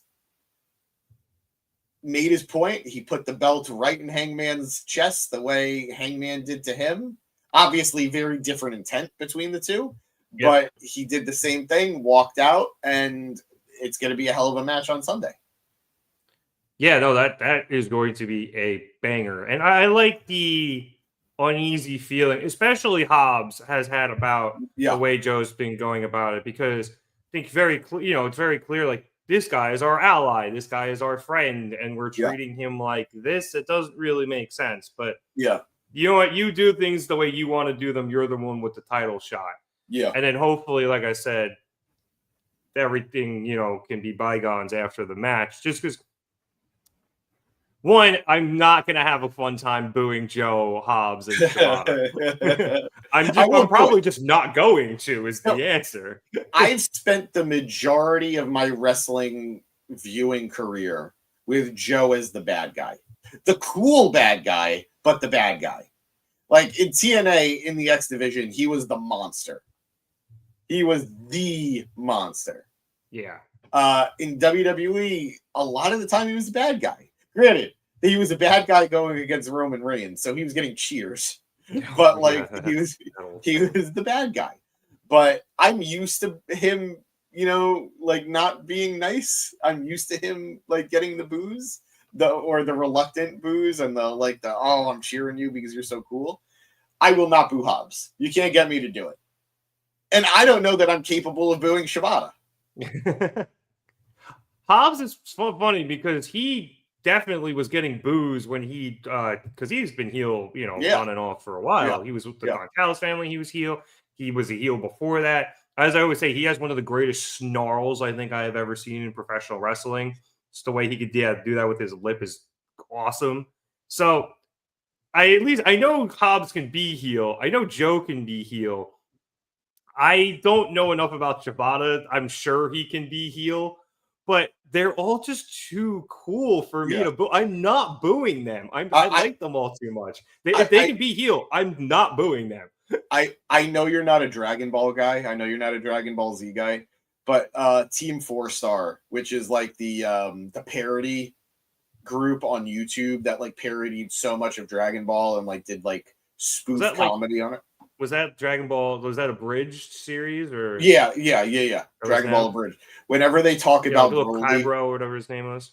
Yeah, whenever Vegeta is talking about Broly, he's like, he's so dumb, but he's so cool. And that's how I feel about the Opps.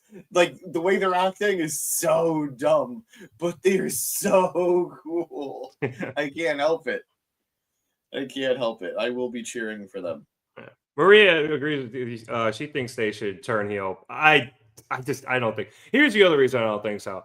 Like I said earlier, I think the Demand are going to be the people to take the trios titles off of them.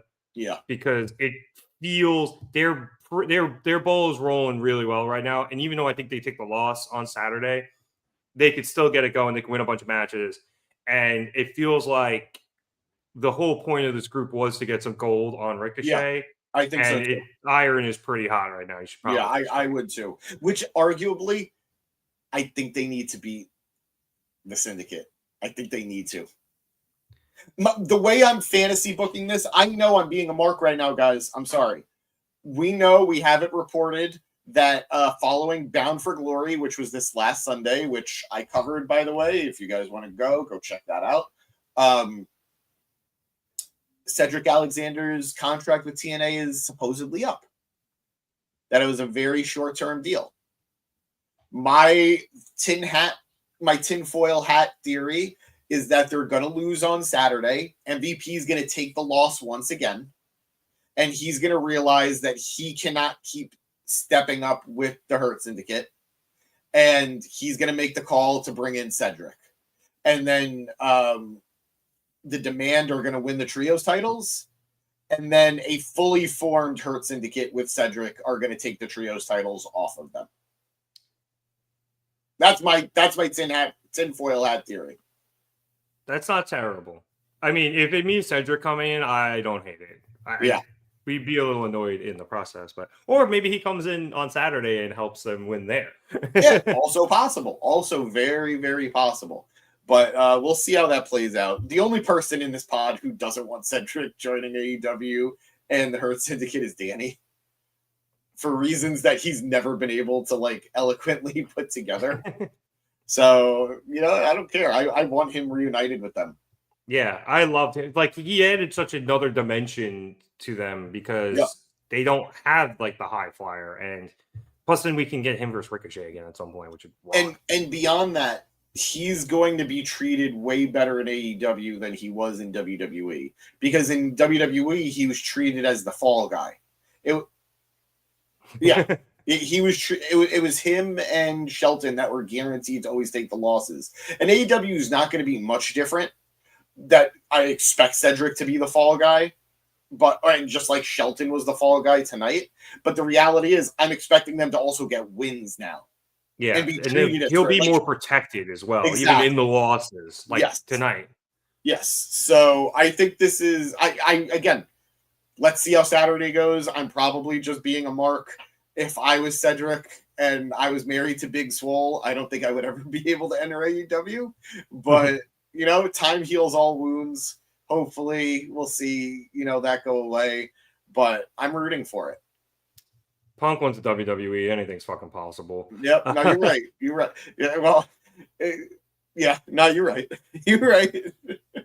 Tyler saying, considering the fact that Mercedes is going against Persephone this weekend, maybe he should buy the CMLL pay-per-view. That could be a decent investment.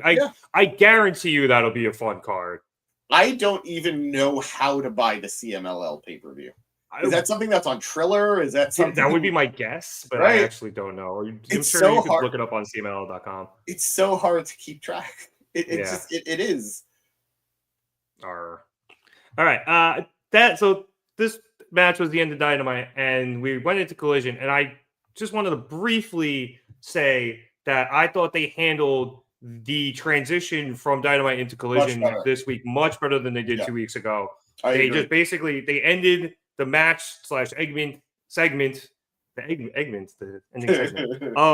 It was the end of Dynamite, and people who were on HBO Max, myself included, were able to quickly flip over to Collision without really missing anything. I think the only thing we missed was Hangman probably raising the title. And by the time I got there, he was walking out of the ring. So I thought it was very well handled. I'm glad they did it this way.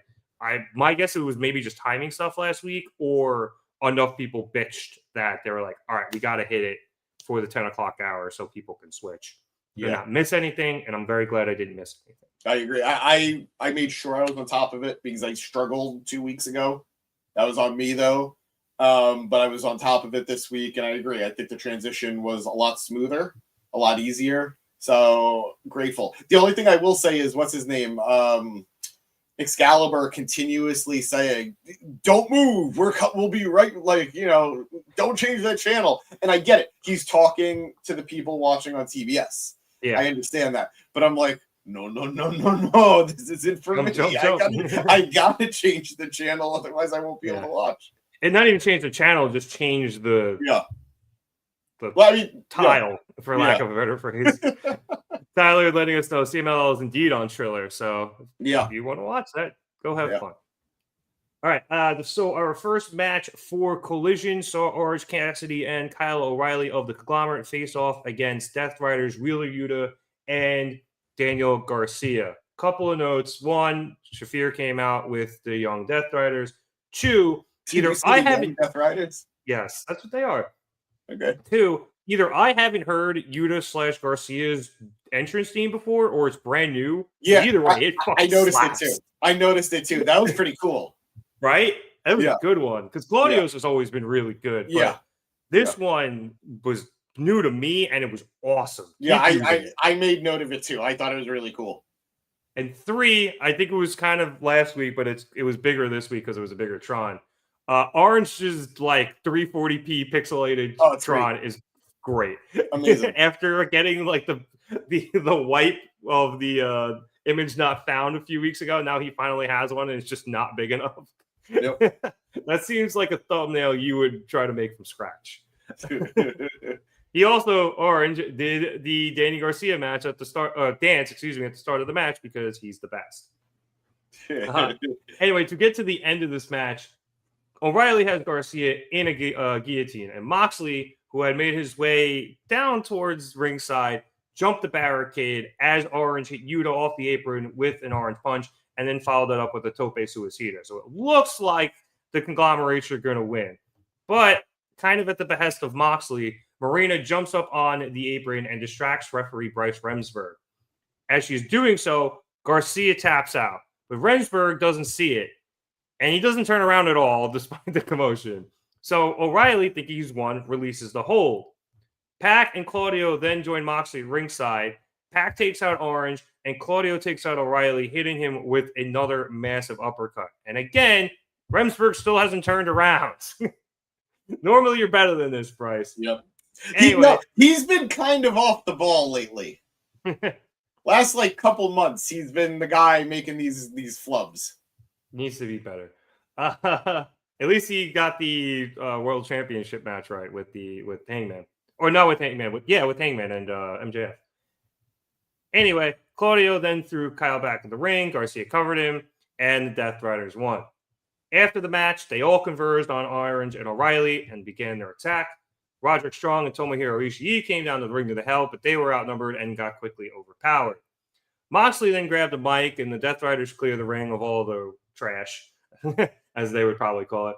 But before he could say anything, Darby Allin's music hits, and he staggers out on at the top of the ramp, still covered in blood. He was moving comically slow. I get it. I get what it was. It was cool, the concept of it. But it was like, if we let him go all the way down on his own, I think we'd still be waiting for him to walk to the ring. I like it. They called it zombie-like, and I thought that was very appropriate, and it was awesome. 100%. So he starts, as I said, walking zombie-like, it was in my notes, towards the ring. And Moxley slings Claudio up after him, and Claudio just rocks him with a running uppercut. But Darby refuses to stay down. And he gets himself back up, and he just then eats a boot from Pac. And Darby still refuses to stay down. And he pulls himself up with the barricade, and then gets beaten down by Wheeler and Garcia. And he still refuses to stay down. He continues to drag himself to the ring. And then he is met right at the edge of the ring by a boot from Shafir. And somehow Darby gets his hand up into the ring and starts pulling himself up into it. And as he's doing so, the conglomeration all come to, and they just go right after the Death Riders, and they all brawl into the back. So it's just Darby and Moxley in the ring. And Darby pulls out the AEW flag that he had brought to Everest and lays it at Moxley's feet before taking the mic from him and telling Moxley that it is never too late to say, I quit. And Moxley is just offended by this. So Darby offers himself up to Mox. Moxley gladly accepts, takes Darby, and hits him with a Death Rider right onto the flag before bailing out with Marina and leaving through the crowd. So there was a lot in this match first, James. I really, really like this match. Yes, Orange has the Mania style fireworks. He just blows Tony's budget every week on them. But the thing that stood out to me most in the match was O'Reilly versus Garcia. That sequence right before the end sequence when Kyle got in the guillotine, that was really good. That was a great back and forth between the two of them. And I don't know if we've had it yet, but give me that one-on-one match. They were great together. They have unbelievable chemistry. Kyle and which one? And Garcia was like right before Kyle locked in the guillotine to finish to hit the end sequence. So give me that one-on-one match. Obviously, Orange and Wheeler had great chemistry together because they know each other so well. Stuff, but it just all that chemistry made for a really great match to kick off Collision. Yeah, no, 1,000%. I knew this was going to be a fun match, even if it was going to be somewhat of a predictable match. Like, I kind of thought it was going to end the way it ended. I feel bad, but Kyle and Roddy are just as great as they are. They're just going to be in the losing position most of the time, which is sad. Yeah. But the match was a lot of fun. I shouldn't be surprised as I am, but I am pleasantly surprised that Wheeler and Garcia have as much chemistry as they do as a team. I thought they did a good balance, though, of they have the chemistry, and you can definitely see it's there. I wouldn't be surprised if they trained quite a bit. Considering their age group, maybe I don't know if they're friends or whatever. But I mean, didn't they used to wrestle in PWG a bunch?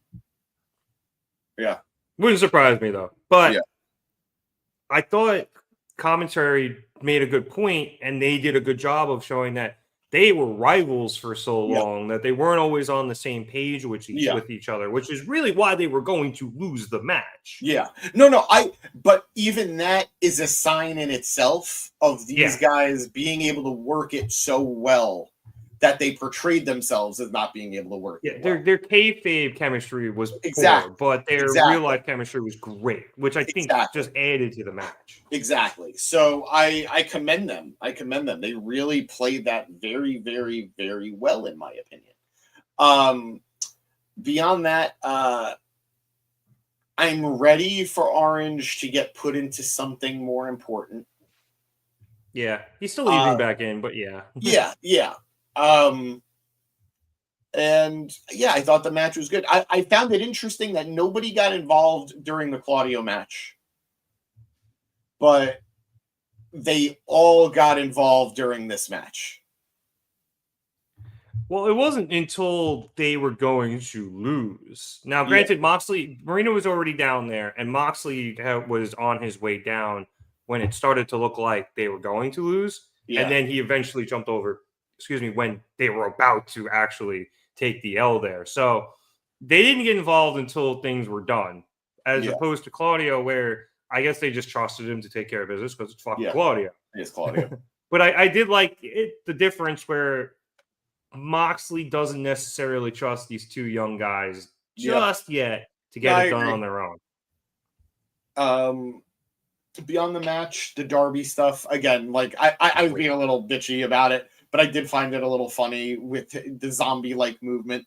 But it truly does feel like Darby is trying to fight for the heart and soul of AEW. Like, that flag meant something. And it means something because even Mox didn't do anything to it. So, what? Oh, I was just thinking, like, in a way, in his own twisted way, Moxley is also fighting for AEW. Exactly. He wouldn't disrespect the flag itself, but, you know, it's just they see things so differently on how things in AEW should be. So I think that's great. Part of this. Yeah. So you can just be saying Darby is fighting for the heart and soul of AEW, but Moxley believes he's doing the same thing. Yep. Like all good villains, he doesn't think he's the villain. Yeah. He thinks he's the necessary roughness. And I think that creates a very compelling story. I wish that they had fleshed out the Death Riders and Moxley's motivations better over the year. Yeah. But, like, and I know we've joked about it ad nauseum, but I if they had, it would have made it feel a lot more poignant. As opposed to, like, go ahead. Also, we have a pretty decent idea of what their mission statement is now, but I agree. Like, I wish they think the roster and the company has become soft and weak and complacent. And complacent, and they are good word. They are the ones who are injecting the necessary passion into the company. They will do what is necessary. Yes. So I get all that, and I think it's cool. I think it could have been executed better over this last year, but whatever. But it's creating a really, really, really fun back and forth between the two, and I think Saturday is going to be a fucking bloodbath. Oh yeah, yeah, absolute bloodbath. So good job on Collision. You know what? Asking, truth be told, shouldn't it be Kenny's job over Darby? And arguably, maybe, but I think part of that, you know, Kenny's been out, and there's always been this thing with Darby and Moxley where they were allies for a very long time. I was even listening while I was setting up the show here to the countdown, and Darby was explaining, he was like, I was looking for that role model in my life, whether it was wrestling or otherwise, and I found it in Jon Moxley. He spoke to me, you know, the way I needed to be spoken to, whether it was directly or indirectly. And then Moxley turned on Bryan, and all of that went away. It's very, very easy to forget because of how influential Sting was on Darby's AEW run. But before Sting got in the company, Darby and Mox were interacting all the time. Yep. All the time.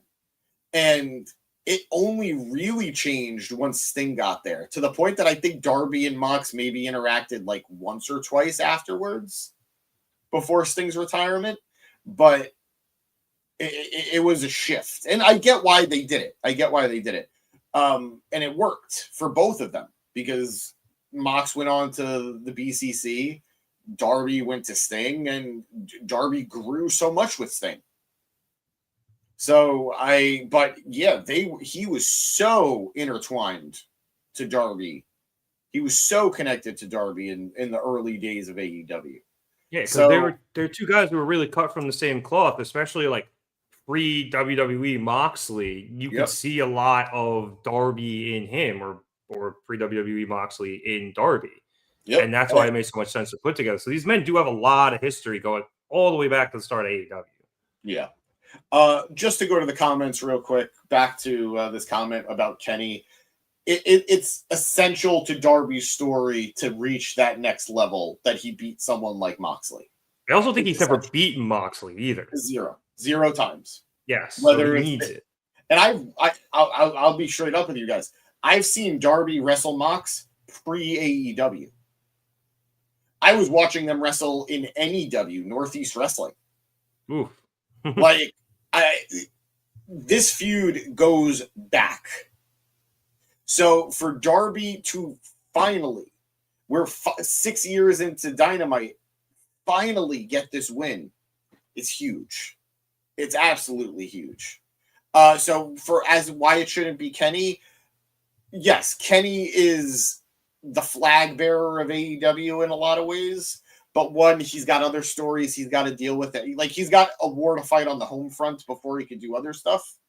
And I think the Kenny Moxley feud is so personal that it can't be about AEW right now.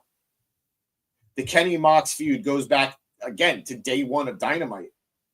Pre-Dynamite. It goes back to... It's all out.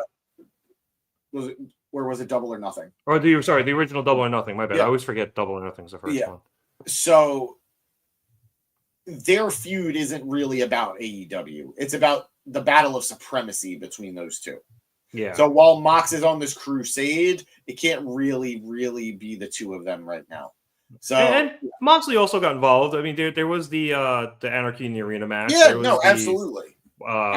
The cage match, which was just supposed to be blood and guts, but they didn't want to use 2 rings at a pay-per-view. Like, which we forgive. We forgive them. The giant cage more than made up for it. So I thought that worked out great. Maria, don't worry. Not everyone understands Moxley's mission still. Like, again, we're still kind of confused. The basic notion. Yeah, he doesn't like what he doesn't like what AEW. He doesn't like what he views AEW has become, and he and the Death Riders are trying to get everyone to get on board with their vision of what AEW should be. Now, the only thing that muddies it is that they're hypocrites about it, but they're heels. They should be hypocrites. He's having this conversation with Darby with glass in between them, saying, this is a stacked deck between the both of us. How are we going to get this to happen? How is one of us going to say I quit? And then he has one of his goons beat the shit out of Darby. So it's a heel who thinks he's right, but will absolutely break his own code to make sure he comes out on top. It's war. So, yeah, it's war. There are no rules of engagement here between these two. It's saying, I have you guys on the TV and phone. I got time delay. Scream. Yeah. Hey. Yeah. Thank you. Do we look better on the big screen? I don't know. I usually do. All right, let's move on because we only got a few things left to cover, and then we've already spent a lot of time here. So next up was supposed to be Megan Bayne versus Harley Cameron, but instead Bayne came out with FTR and Big Stoke, and that led to the Top Gods having a bit of an in-ring promo here. Megan starts off by addressing Willow, asking her how it feels that she gave everything she had, only to realize it still wasn't good enough after Bayne pinned Willow on Collision last week. Now Willow's trying to dust herself off, tagging a new friend, and have her get killed. I wrote the wrong thing. Willow might think that makes her a fighter, but really just makes her stupid. So maybe watching Megan tear Harley apart will make Willow quit. It might be fun playing the hero, but Willow's fate is always the same, bowing down to Megan. Stokely then gets the mic, says he cannot articulate how much he hates Willow, and then freaking Excalibur kills him, just goes, why don't you shut up, Stokely? But Stokely can articulate how much he hates Jet Speed, saying that Knight has all the talent in the world, but he squanders it by hanging out with Speedball, who looks like Billy Ray Cyrus with an autoimmune disorder. At Wrestle Dream, this will end, and FTR can focus on the only thing that matters, which is the AEW World Tag Team Championship. Dax then gets his turn on the mic, saying Jet Speed has one opportunity to write their names in the Immortal Wrestling book, running down all of FTR's accomplishments, and he says that he hopes Jet Speed will give them their credit because they will be standing across the ring from gods. Jet Speed, Willow, and Harley then interrupt on the Tron, with Knight telling them to slow their roll, as they definitely have enough of them on their necks. And Bailey echoes the sentiment by saying they need to stop bloviating. And you thought I used a good word before. Harley jumps in, saying she's not surprised Megan found herself a new group of losers to hang out with. And she thinks she's figured out what FTR stands for. Apparently, it's not Fuck the Revival. It's Fear the Wrath. Except there's not a W in that. There's a W at the start of Wrath, which Willow helpfully points out. And then Harley's like, all right, well, I might be missing the W, but I'll pick up one tonight. Willow then asks why they're saying all of this backstage when they can be saying it face-to-face since they're not scared. So they all start to head down to the ring, but this turns out just to be a distraction as Harley and Willow are already there, and they sneak up behind FTR and hit Bane with a double DDT. FTR then turn around, and the women distract those three guys, and that allows Jet Speed to climb to the top ropes and hit them with what I think was drop kicks. It didn't really matter. And that took out FTR. Things break down. Speedball hits Cash with a time adventure. The women clothesline Bane to the outside. And Willow hits Jax with a spine buster. Let's go. Before Knight follows that up with a UFO. And that clears the ring of all the bad guys. And then Justin Roberts announces that the scheduled match is going to start now. And the bad guys are all pissed. But then Bane jumps in the ring and just decapitates Harley. I just want to real quick, because we talked about it already. This is exactly what I said before, Fernando. So you and I are on the same page. 2-man power trip is exactly what I want to see from these two guys. And they're the perfect two guys in AEW to do it. Yeah. Before we hit the Bane Cameron match, I did just want to quickly mention there is a follow-up to the whole conglomeration Death Riders thing. They're going to be facing off in a tag match on the Tailgate Brawl pre-show. Yeah. So also on that show will be Bane and Penelope Ford facing off against Harley, Cameron, and Willow. And then I want to say FTR and Jet Speed are also on that pre-show. Yeah. So a lot of that moving parts revolving around this match. Anyway, as the match went on, everyone got kicked out from ringside, so it was just the two women going one-on-one. And jump to the end after Bane took Harley's head off with a lariat. She hit the, I don't even know what it's called, bow down, the F5, whatever it is. They don't give her moves names.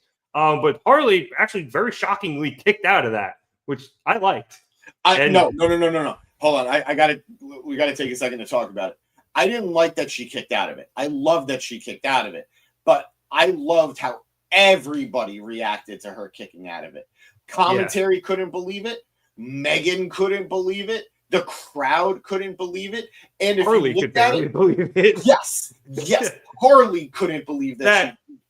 Like she's dazed, but her jaw is open. Like, did I just kick out of that? That was incredible. And beyond just being a cool moment, it shows how far Harley has come. Yeah. She is not the person she was 6 months ago. She is not the person she was a year ago. And I think that is such a brilliant way of highlighting it. It's a case of show, don't tell. Yeah. Brilliant. It was a great kick out. And because of Bane's surprise, it took her a minute to get back on the offensive. But when she did, she got caught by Harley into a jackknife cover and was forced to kick out. But then Bane got Harley up, powered through Cameron struggling, and hit the running Liger bomb to pick up the win, and then grabbed Harley by the head and shoved her mouth into the ropes and called out Willow for good measure. But like you said, James, that kick out was great. And Harley was great in this match. And it shows how far she's come in the ring. And Bane continues to look dominant. Obviously, we're big fans of her here at the pod. She was very nice to us when we met her at House of Glory. Several times. But I thought this was a very good, there's no female equivalent to this off the top of my head, but a very good David and Goliath-esque match where Bane was dominating a lot of it, but she was also very cocky throughout the match, and that allowed points throughout it where Harley was able to come back, get a lot of offense in until Bane just was able to turn things around, much like towards the end sequence when I think Harley was up on the top rope, Bane was showing off with Harley on her shoulders, and Harley slipped down and powerbombed her, and then was going for something in the corner when Bane ended up decapitating her and headed to the final sequence. So it was a lot of back and forth that way, and I thought it told a great story, and the wrestling was also very good. Yeah, I love this matchup. It was probably my favorite match on Collision. Yeah, that's fair. Yeah. I am just all in on Harley. I think she is without a doubt a future champion of some sort. TBS women's champion. And I think it's going to be earned by the time she gets there. I don't think it's just, oh, she's popular, let's give it to her. No, she put in the work. And I'm very glad this is a case of the cream rising to the top. Love Bane too. Well, is Penelope Ford hurt or something that she wasn't there? I don't know where she was, but she's scheduled to be there on Saturday. So, I loved Bane here. I don't get to see much of Bane because she's mostly on Collision. Yeah. So I'm really glad that I got to enjoy watching her tonight. It sounds like she's working on her promos a little bit. She was good tonight, I thought. I thought she did a great job. I could see, I promise I'm not trying to be rude. I'm not trying to be nitpicky. Like, I see that when she's speaking for the promo and she's saying what she's trying to get out, that she's making the face of she's trying to remember what she needs to say. Yeah. But that comes with time. If you're not used to cutting promos, and it's very clear she was not a promo beforehand, it takes time to get that level of comfortable, and it takes time to get that level of smoothness out. So I think she's doing a great job for where she's at. And I thought the match was a lot of fun. Like you said, very David and Goliath. I saw you racking your brain for I really was trying to I really was trying to come up with the female equivalent. But I thought these women killed it. I thought the finish was great. I thought the kick out was great. And it was a way of making Harley look better without hurting Bane. Yeah. Bane does not look bad that Harley kicked out of that move. And I think it was a win on all sides. So great job. You could also even chalk up the kick out. Part of it was Harley, surprisingly kicking out of it. But I guess you could also, Megan, as I said, was very lackadaisical during this match and not really taking Harley seriously. That wasn't the best cover. Yeah. It was a bit of a showboaty cover. Yep. No, I completely agree with you. So I think the kick out made sense on a lot of levels. As for Bane's promo, I just checked. She's only 27. So I don't know how long she's been doing this for, but she's got plenty of time to, figure things out. And funny enough, I wonder, I don't want to say if she struggles to be a heel. She's definitely very good at it in the ring, but she is so nice. Sometimes it's hard for people to flip that switch. It is the hard part of meeting wrestlers, because once I meet them, I become, I don't want to say enamored, but I become a much bigger supporter. Yeah. And I'm rooting for them on a deeper level. And again, with Bane, she could not have been lovelier the times we met her. Yep. She could not have been nicer. She could not have been warmer. And now it's like, I see that version of her and not the version that's being presented. And that's rough. That's rough. But I will do my job and I will boo her while also throwing up the peace sign, while also throwing up the heart. So, but I'll do what must be done. Yeah. I mean, similar to Josh Alexander, another example, he was very, very kind to us. And, we met him much more briefly than we did Megan because the line was a lot longer. Yeah. But, he was a great guy. And now he's out there trying to snap ankles. And I'm just like, this bastard. But that's the fun of wrestling, isn't it? Fernando believes that Willow should win the Women's World Championship at All In next year. Distinct possibility. Yeah. It would be a great place to do it. Or Harley. But no, I'm rooting for Willow in that instance. Willow, who I actually got to meet this last weekend. So that was fun. Lucky you. I'm assuming she's as bubbly and jovial as she is. She was a doll. She was lovely. She's probably very happy to be home, too. She's from Long Island as well, right? Yeah. All right. Speaking of New York City, we then went backstage to a promo from Eddie Kingston and Hook. Eddie says that he's got 2 singles wins over LFI, so it's time for him to be done with them. And for him and Hook to move on to what they talked about when he was out, which is going into the tag team ranks. So at the, what's it called, Hook? The tailgate. Yeah, so at the tailgate. That was so hilarious. When is it? Saturday. Saturday. So at the tailgate on Saturday, remember the song? Saturday. They will be there for whoever wants to step up. So that'll also be a match on the tailgate, which is a lot longer than I'm realizing. But that was a very quick but funny ass promo. I think Hook genuinely forgot there for a second. Although I did see somebody say Hook definitely smoked a blunt before that promo. We then came back from commercial to a backstage interview with Max Caster and Anthony Bowens, not the Acclaimed, Caster and Bowens. So they're asked about their win streak, but Bowens says it takes 3 in a row to have a streak, and they've only won 2, and 3 is never going to happen because he is never getting into the ring with Caster ever again. Caster agrees. One moment. I'll be right back. Yep, Caster agrees, saying he can't be in the ring with someone as self-centered as Bowens. And carrying around all of those picture frames with him. Bowens laughs at him, saying he's actually added a new one from Rihanna's recent campaign, and the two start bickering back and forth until they're interrupted and told it's not really up to them. Bowens says that's true. It's up to Tony Khan, who he asked to never put him in a match with Caster again. Caster then brings the mic over to him, also telling Tony to never put him in the ring with Bowens again, as well, as he has autonomy over his body. The two then leave, but quickly return when they're called the Acclaimed, with Bowens coming over and yelling to stop calling him that. He's Anthony Bowens, the pride of professional wrestling. Caster yells that he is Max Caster, the best in the world, and then the both of them storm off once again. So this has been fun. It's new, but it's really funny watching these two guys kind of come together and hate each other while still having just phenomenal chemistry with each other. So I'm very much enjoying where this is going so far, and I'm looking forward to see where it goes. Quick, James isn't here. We could talk shit about John Cena. She's calling him exception to the rule and an a-hole. Cena is an interesting person because he is a robot and he wants to offend 0 people at all times. And he normally does a pretty good job with that. But at the same time, when he does the Make-A-Wish stuff with kids, he's really great with that. So I've never met him. I know James has a few times, but I wanted to talk shit about him while he's not here. About Cena, that is, not about James.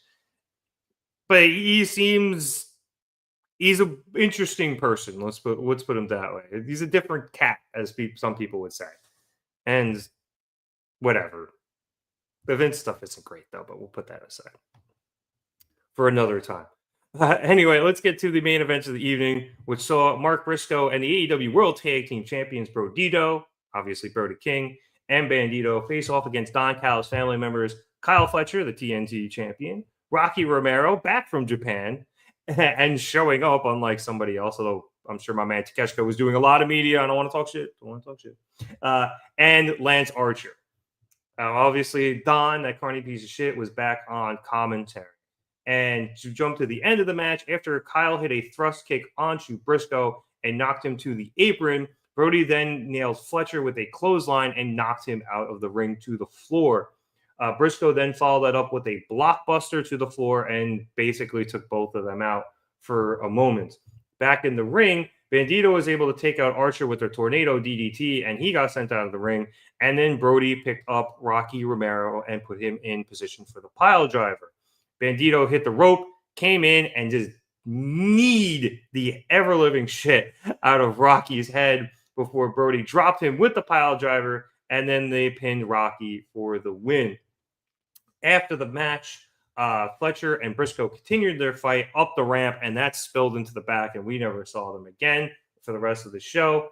And then the lights began to flicker as Brodito posed with their championships. And out came El Clon as his music hit, and he distracted Brody and Bandito. That allowed Kazuchika Okada to come up from behind, wheel Brody around, and just absolutely brain him with his AEW Unified Championship before taking Bandito with his bad arm and hitting him with a Rainmaker. Okada then grabbed one of the tag titles and his own championship and posed over Bandito with Brody laid out behind him as Don joined him. And that was the last thing we saw before we went off the air and headed into the countdown to Wrestle Dream. Like this match a lot. Thankfully, James is back here to help me with it. The ending was good. I thought they did a good job of keeping Briscoe and Sorry, guys. Fletcher separated, no problem. We didn't talk any shit about you at all. Oh, thank you so much. Appreciate it. James, just running through the main event here, I thought they did a great job of keeping Briscoe and Fletcher separated from the finish and then having them fight to the back. Leave that open-ended. Smart move here to have the tag champs win. But then, as you kind of referenced earlier, you have Okada posing with the AEW, one of the AEW World Tag Team Championships and his AEW Unified title over the downed Bandito. So technically the rules of opposite momentum, the theory of opposite momentum leans towards Brodito, because at the end of it, the last thing you see is Okada standing tall with the title. We'll see. I don't know. Again, just a theory, not a hard and fast rule.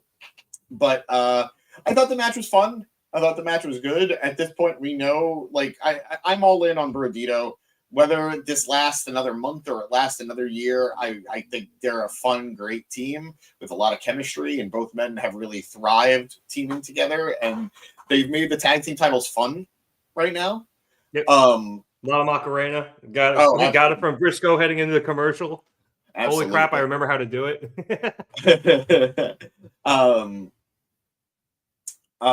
Mark brawling his way out at the end was fun. That was a nice touch, you know. It explains why he wouldn't be there to help them, and it just continues that feud. It's nuts that they're going for their 5th match, right? That's nuts. I like it. I mean, their first 4 were great. Yeah. What's the? Are they? They're not tied, right? Yeah, they're 2-2. They are 2-2. Okay, pretty sure they're 2-2. Yeah, I think this is the rubber match. So it's going to be a good matchup. I'm expecting Fletcher to win, but I'm rooting for Mark. Yeah, same. I'm rooting for Mark, but I'm expecting Fletcher to win. And it's going back. I do want to circle back a little bit because I was talking about it. I was talking about it earlier while discussing the family. The family's huge again. Like, not again. Like, this is the biggest they've ever been. Yeah. And there are guys there that you could tell are important. You could tell Fletcher's important. You could tell Okada's important. You could tell Takeshita's important. You could tell Josh is important. Hechicero is important. But then you have Mark Davis. You have Rocky Romero. You have Lance Archer. And they all have roles. Like, Rocky is the guy who's meant to get tossed around. Yep. Archer is the muscle. Davis is the goon. And those are important roles to a stable. Like, I acknowledge that. But when you have a group that big, it does start to feel like you've got a little extra fat on the bone. Yeah. And the difference is Wolfpack versus Hollywood, there were stars on both sides. I don't know that you're going to get that with this Callis Civil War. And I know people have joked about it already. Like, even some of the AEW wrestlers have joked about it already. But, like, if the group splits, which I don't think it will, I think we're just going to see 1 or 2 guys leave. Yeah, namely Takeshita. Like, do you then, like, Fletcher is very clearly pro Takeshita. Mm-hmm. So, but you ain't turning Fletcher face. No, not yet. He's doing too well right now. Exactly. So it's a very interesting situation, and I see Maria saying the family needs to cut the fat. I don't necessarily think that's the answer as much as it's, if you're going to have the family be this big, make it all feel necessary. I don't want guys on that team that are just there to lose. I don't want Mark Davis there losing every match. I don't want Rocky Romero there losing every match. I don't want Hechicero losing every big match, because he doesn't lose every match, but he loses every big match. Yeah. So give Hechicero a win. Give Mark Davis the occasional, like, tag win. Let Rocky be there in 6-man tags that they win. Let Rocky be in the corner when somebody wins. He was in Takeshita's corner when he won the IWGP championship. Exactly. So I need more of that to make it worthwhile. What's up? Oh no, I'm just happy Takeshita won. So. Yeah, me too, brother. Me too. But I'm very interested to see what the future of the family is, and I think without a doubt, come Saturday, there will be a title change or two somewhere in that group. Well, I can tell you this right now. I'm fully on board with Fernando saying I think Okada and Takeshita win the titles. I love Brodito, like you said you did, and they're great together. But I don't think the newly crowned IWGP World Heavyweight Champion or the AEW Unified Champion are taking a pin right now. Yeah. You can't do it. So, and honestly, I don't think Kyle loses. As you said, I'm rooting for Mark, but I don't see him winning.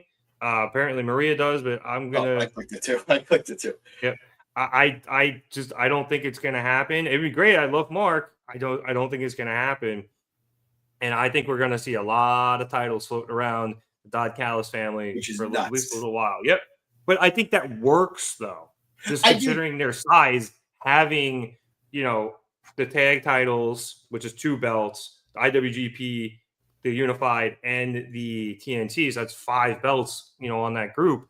Makes them, gives them even more power, which is what Don is trying to accumulate. Yep. So it works. It works for the story, and you can't have those guys pinned right now. Yeah. And then, I can totally see when Takeshita and Okada lose the tag titles, then it's probably Takeshita gets thrown out. Kyle's like, I'm sticking with Don, doesn't feel good about it, and he ends up leaving a bit later. But it's probably going to be when. So I was going to say, I wouldn't be surprised if they waited to pull the trigger on Takeshita leaving. I think he'll do it early, but I wouldn't be surprised if they're waiting until they're ready to start working on Kyle leaving. Yeah. Then you do it. Then that's the impetus of Kyle eventually leaving down the line. Maybe. And you know what? The good thing about this storyline is there's so much room for speculation on it that, it could go a bunch of different ways. I think ultimately Takeshita and Okada are not long for the tag titles. I think it's more about the moment of them winning it. I think it's more about the visual of them holding the belts than it is for them to have a 5-month reign with the belts. Yeah. Oh, yeah, I agree. I don't think they're going to hold them for too long. They're going to hold them long enough where it makes story sense that they can lose. I wouldn't be surprised if they win it, they lose it by December. I have it in my head, the Wrestle Kingdom, the New Japan Wrestle Kingdom main event is going to be Okada versus Takeshita for the IWGP title. Okay, a lot of people have been talking about that online. I've been saying I do not see Tony giving that to New Japan. I agree, because that's a huge match to give them, especially when you've been doing all the work building it. Yep. But I don't know, man.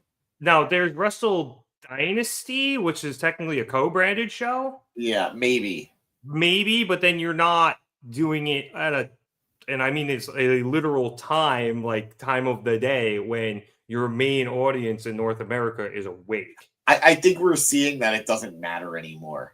Raw was at 8 a.m. SmackDown was at 8 a.m. Yeah, I don't know if they reran it later in the day. I think they did, but yeah. I don't know. What up, Dev? Hey, Dev. Thank you for being here. I think that there's too much money in that match. But they're asking, is the family replacing the Death Riders as the faction in AEW? And I think we've talked about this. Yeah, the power vacuum of the Death Riders losing the World Championship has definitely, and the fact that everyone was so focused on taking them out, it has allowed the family to rise up and become as powerful as they are. So I think that the very subtle storytelling of AEW, which I think is really cool. Yeah. Some other quick questions here. Maria asking, has Bandito defended his ROH title? He defended against Takeshita. He defended it against Hechicero twice. Yeah. I believe his most recent one was on Ring of Honor TV last week. Yeah. So maybe 2 weeks ago. So yeah, he's been defending, and he's been putting on banger after banger after banger. We're used to the Ring of Honor title being defended on AEW TV. Bandito really hasn't been doing that. He's been defending it on ROH TV, which arguably is what it should be. Yeah, he might have even defended it in CMLL. Mexico. Yeah, I think he did once. Yeah. So yeah, he's definitely good. You know, I'm making the joke that Don Callis Wrestling is AEW's third company. Yeah, seriously. And also, no, I didn't wish him a happy birthday. Nor will I. Nor will I. But thank you for the suggestion. Yeah. And Maria is suggesting that there are maybe too many double champs in AEW right now. I'm trying to think of how many there are. I can only just think of Bandito. Mercedes, Bandito. Oh, Mercedes it's different. We get the point, though. Yeah, and now I guess you assuming Takeshita and Okada win the tag titles. Yeah, they are. Then you're doubling the number of double champs you have, at least on the men's side of things. Yeah, but it's not that many, and there are very few like in intercompany ones. They're more intra-company, right? Am I doing? No, there are very few intra-company ones. Yeah, they're more intercompany. Yeah. Because you don't really have somebody having like the AEW X champion and the AEW Y championship. It's mostly the Ring of Honor and the AEW, or in Mercedes' case, the AEW or the an AEW title in the TBS, the CMLL, and so on and so forth. I'm not naming them all, even though technically one of the titles isn't a title, but we're not going to talk. It's a belt. She's 10 belts, Monet. She's not 10 titles, Monet. Damn, all right, but look, important distinction. Yeah. Let's wrap things up here because we've almost gone as long as both Dynamite and Collision. But James, this is a really good go-home show. It was. It really was. As I mentioned earlier, it went fairly quickly. That last hour kind of got to me, but just because it's a third hour, it's a lot. Yeah. But it was a lot of wrestling in this show. Yeah. So I thought that helped things go a lot quicker. There was, a lot of action, not a lot of talk. So I think that helped a lot. And the matches, the action and stuff were up and down the card. Great. No, I think I'd agree. Despite the fact it was a lot, it held my interest the entire time. And I very much enjoyed it, even though I'm shocked. It's a bold show to have right before your pay-per-view. 3 hours before what will presumably minimum be a 4-hour show, probably 5-hour show. That's a lot to put your audience through. And it's a lot to not just set up, but also leave us with. But I think they did a great job. I think it was a very fun show with good wrestling, good story, very good storytelling.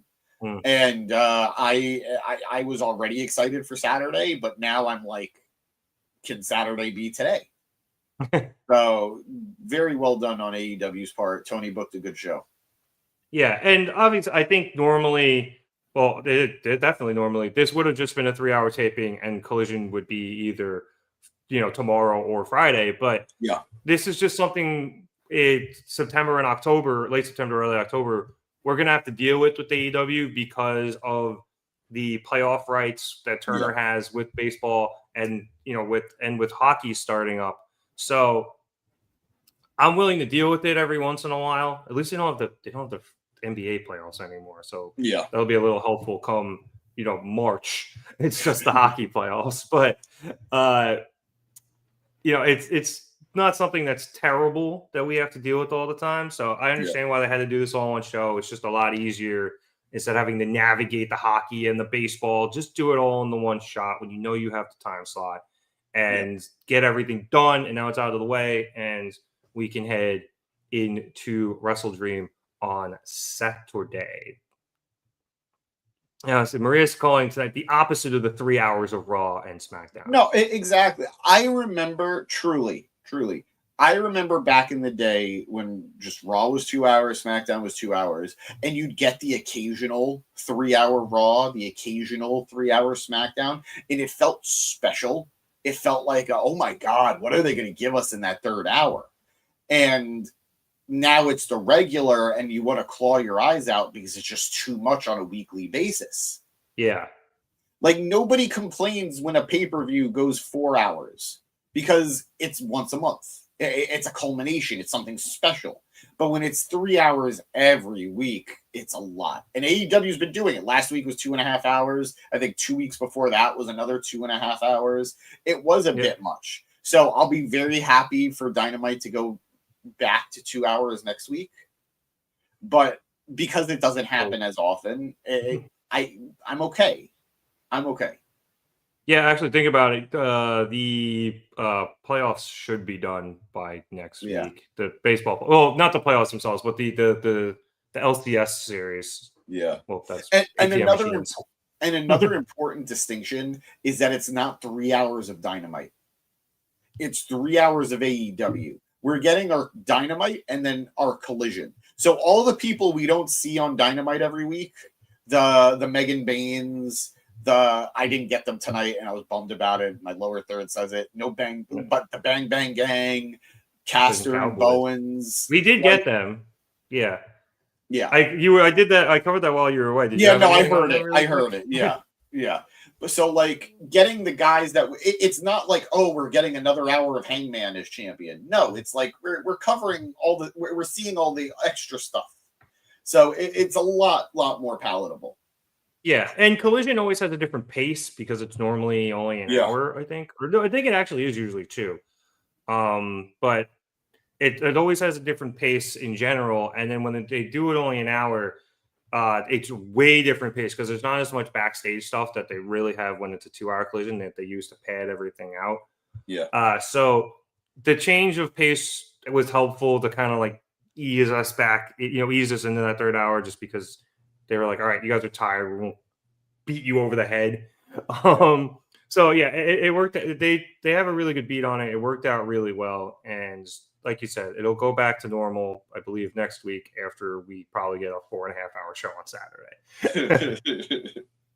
And on that note, since we're at 2.5, I would like to thank everyone so much for watching us here at the Market Down Podcast. We appreciate it if you like and subscribe. If you like the video, let us know that you're enjoying what we're doing here on the pod, and we will keep doing it.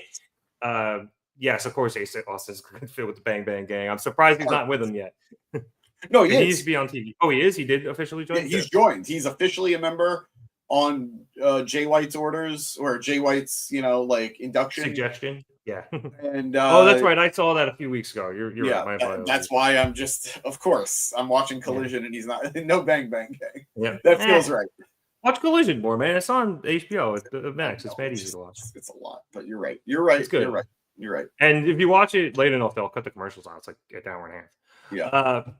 Anyway, as I was saying, if you like the video, let's know that you're enjoying what you're doing. And if you subscribe, continue to get all the great stuff here on the pod. We will be here Saturday after Wrestle James covering that. So subscribe if you want to see that. James has the Gym Pack Zone tomorrow. And a lot of stuff's been going on there following Bound for Glory. Got a new champ and our boy Mike Santana, BX all day.